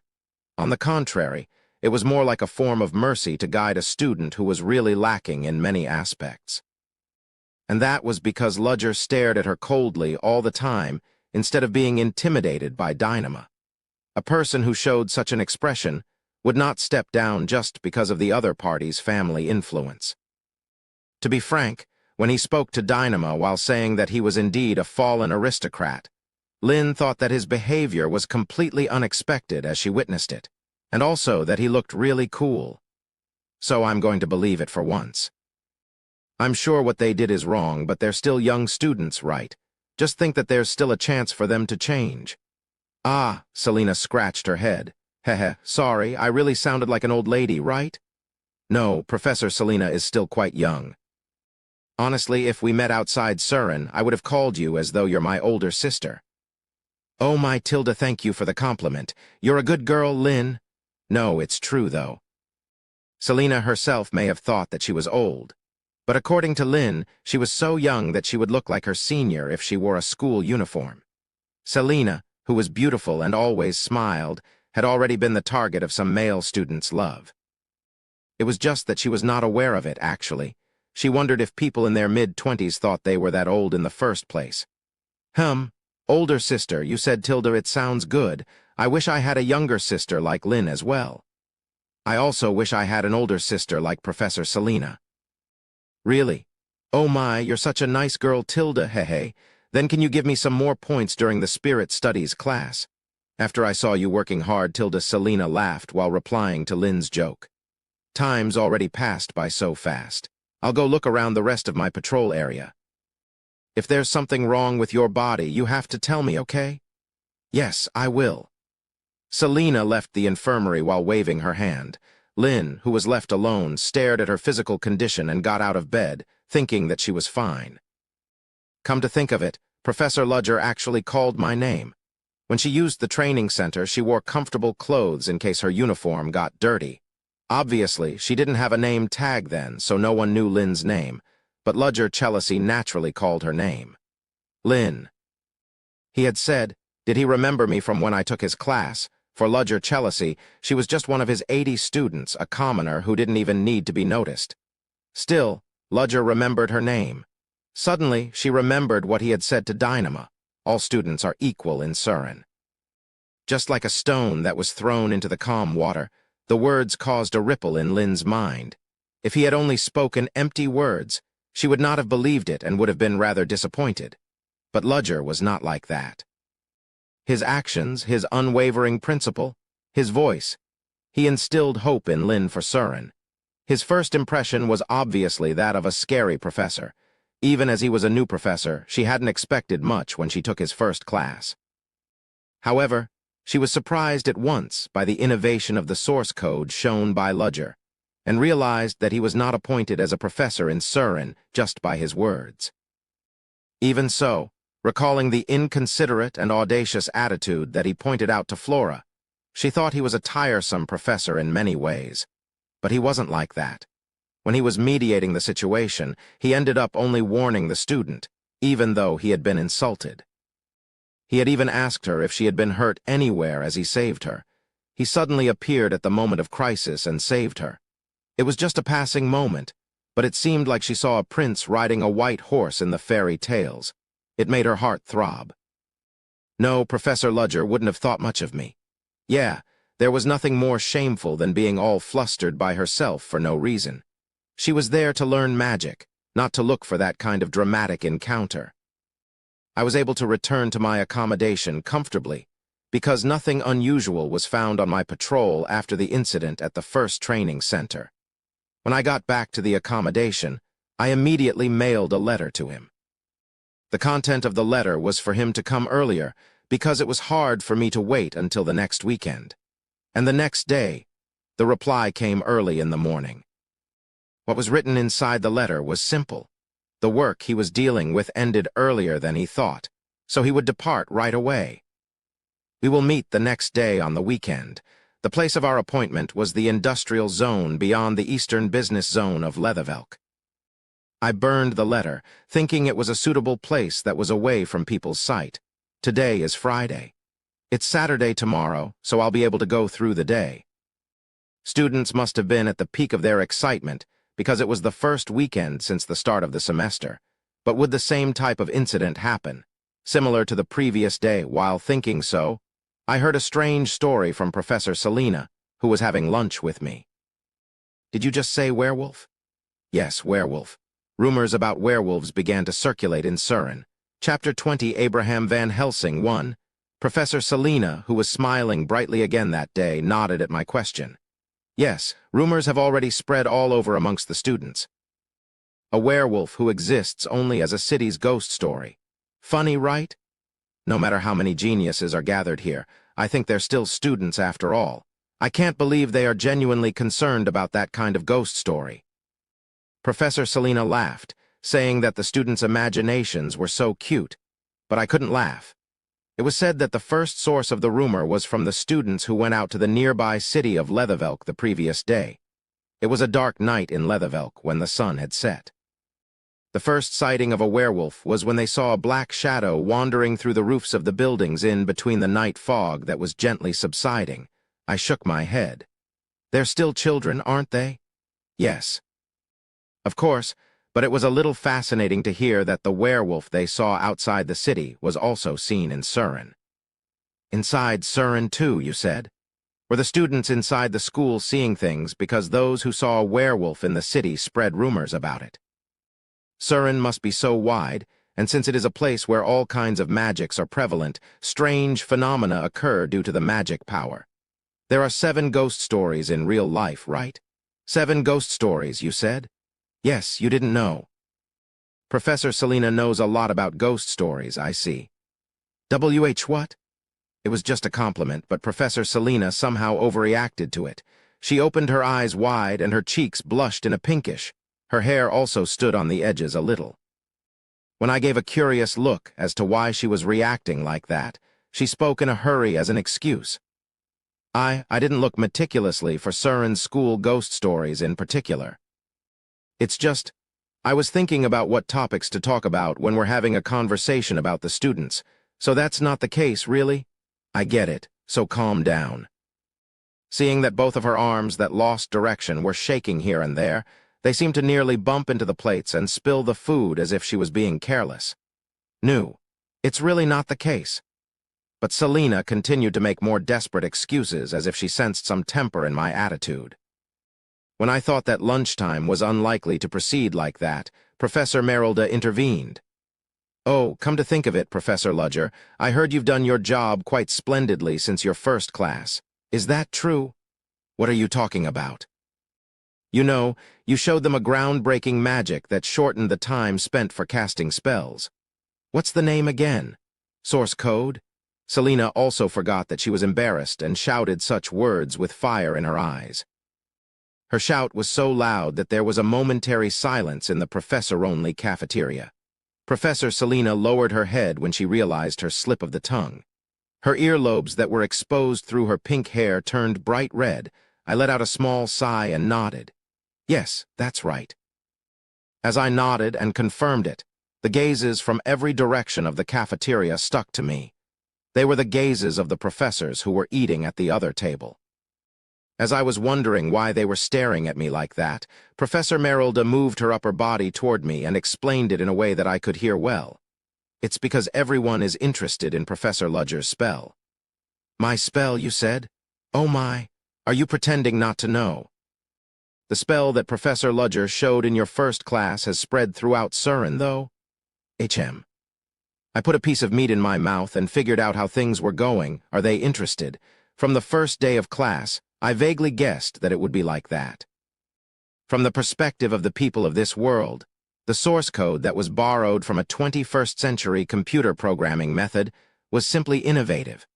I had already expected enough that the ripple effect itself would reach the other professors. I heard that it dramatically reduced the time span of the spell technique's casting. Can you really showcase it here? That's right. You'll be able to earn a lot of money by patenting such a spell in a magic tower. Professor Selena also responded. Well, it's not wrong to say it, to be exact. The source code spell would be the wind of change in the stagnant magical society. In fact, if I offered that magic to the magic tower where the magic patent system exists, I could literally sit on a money cushion. Of course, that's ostensibly common sense. I don't care about that. I pretended to be humble, but I knew better than anyone else why I should not apply for a patent. For those who didn't know anything yet, they might think it was great to offer the newly developed magic to the magic tower, but the reality was quite different. There was definitely a magic patent system at the magic tower. Wizards who lacked money wanted to earn income through such a patent system, but such an ostentatious offer was only superficial. Spells could only be patented if they were properly recognized by the magic tower. The problem was that most of the magic that was usually submitted as a patent was nitpicked, while the magic tower made all kinds of excuses. It might be better if it's just an excuse, but there are people who also abuse it. Other new professors may have still had a positive perception of the magic tower, but I have already experienced how dirty and cheap they are, so my perspective toward the tower was different. Even if the old judges of the magic tower found a new magic that had no room to be nitpicked, the problem still existed. If you don't have any supporter who will become a reliable support to you or a backing from a noble family, your magic patent will literally get snatched away. Or, if the developer was dissatisfied with it and did not want to apply for a patent, they could be dragged to places like a back alley or something and forced to cast their developed spell. There was a time when such a thing happened.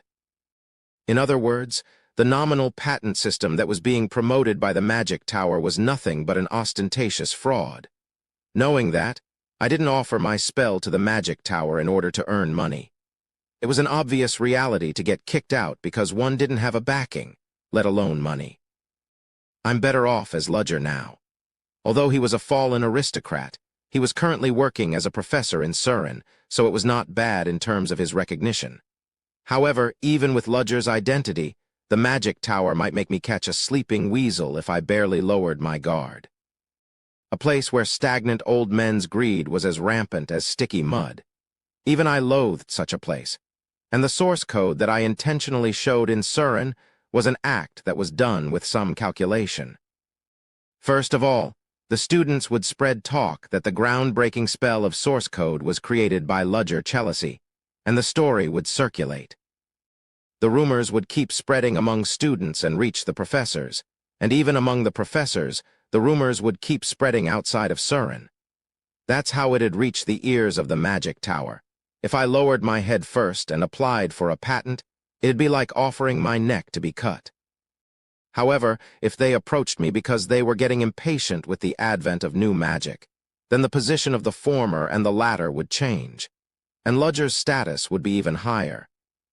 Rather than being viewed as Surin's new professor who had nothing, he would become a Surin's professor with considerable talent.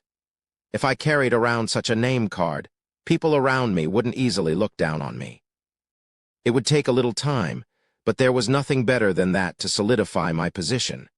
However, the problem is that the other professors are after me with their eyes on fire. It was like that even then. Professor Selena and Merylda were good-natured, so they just passed it.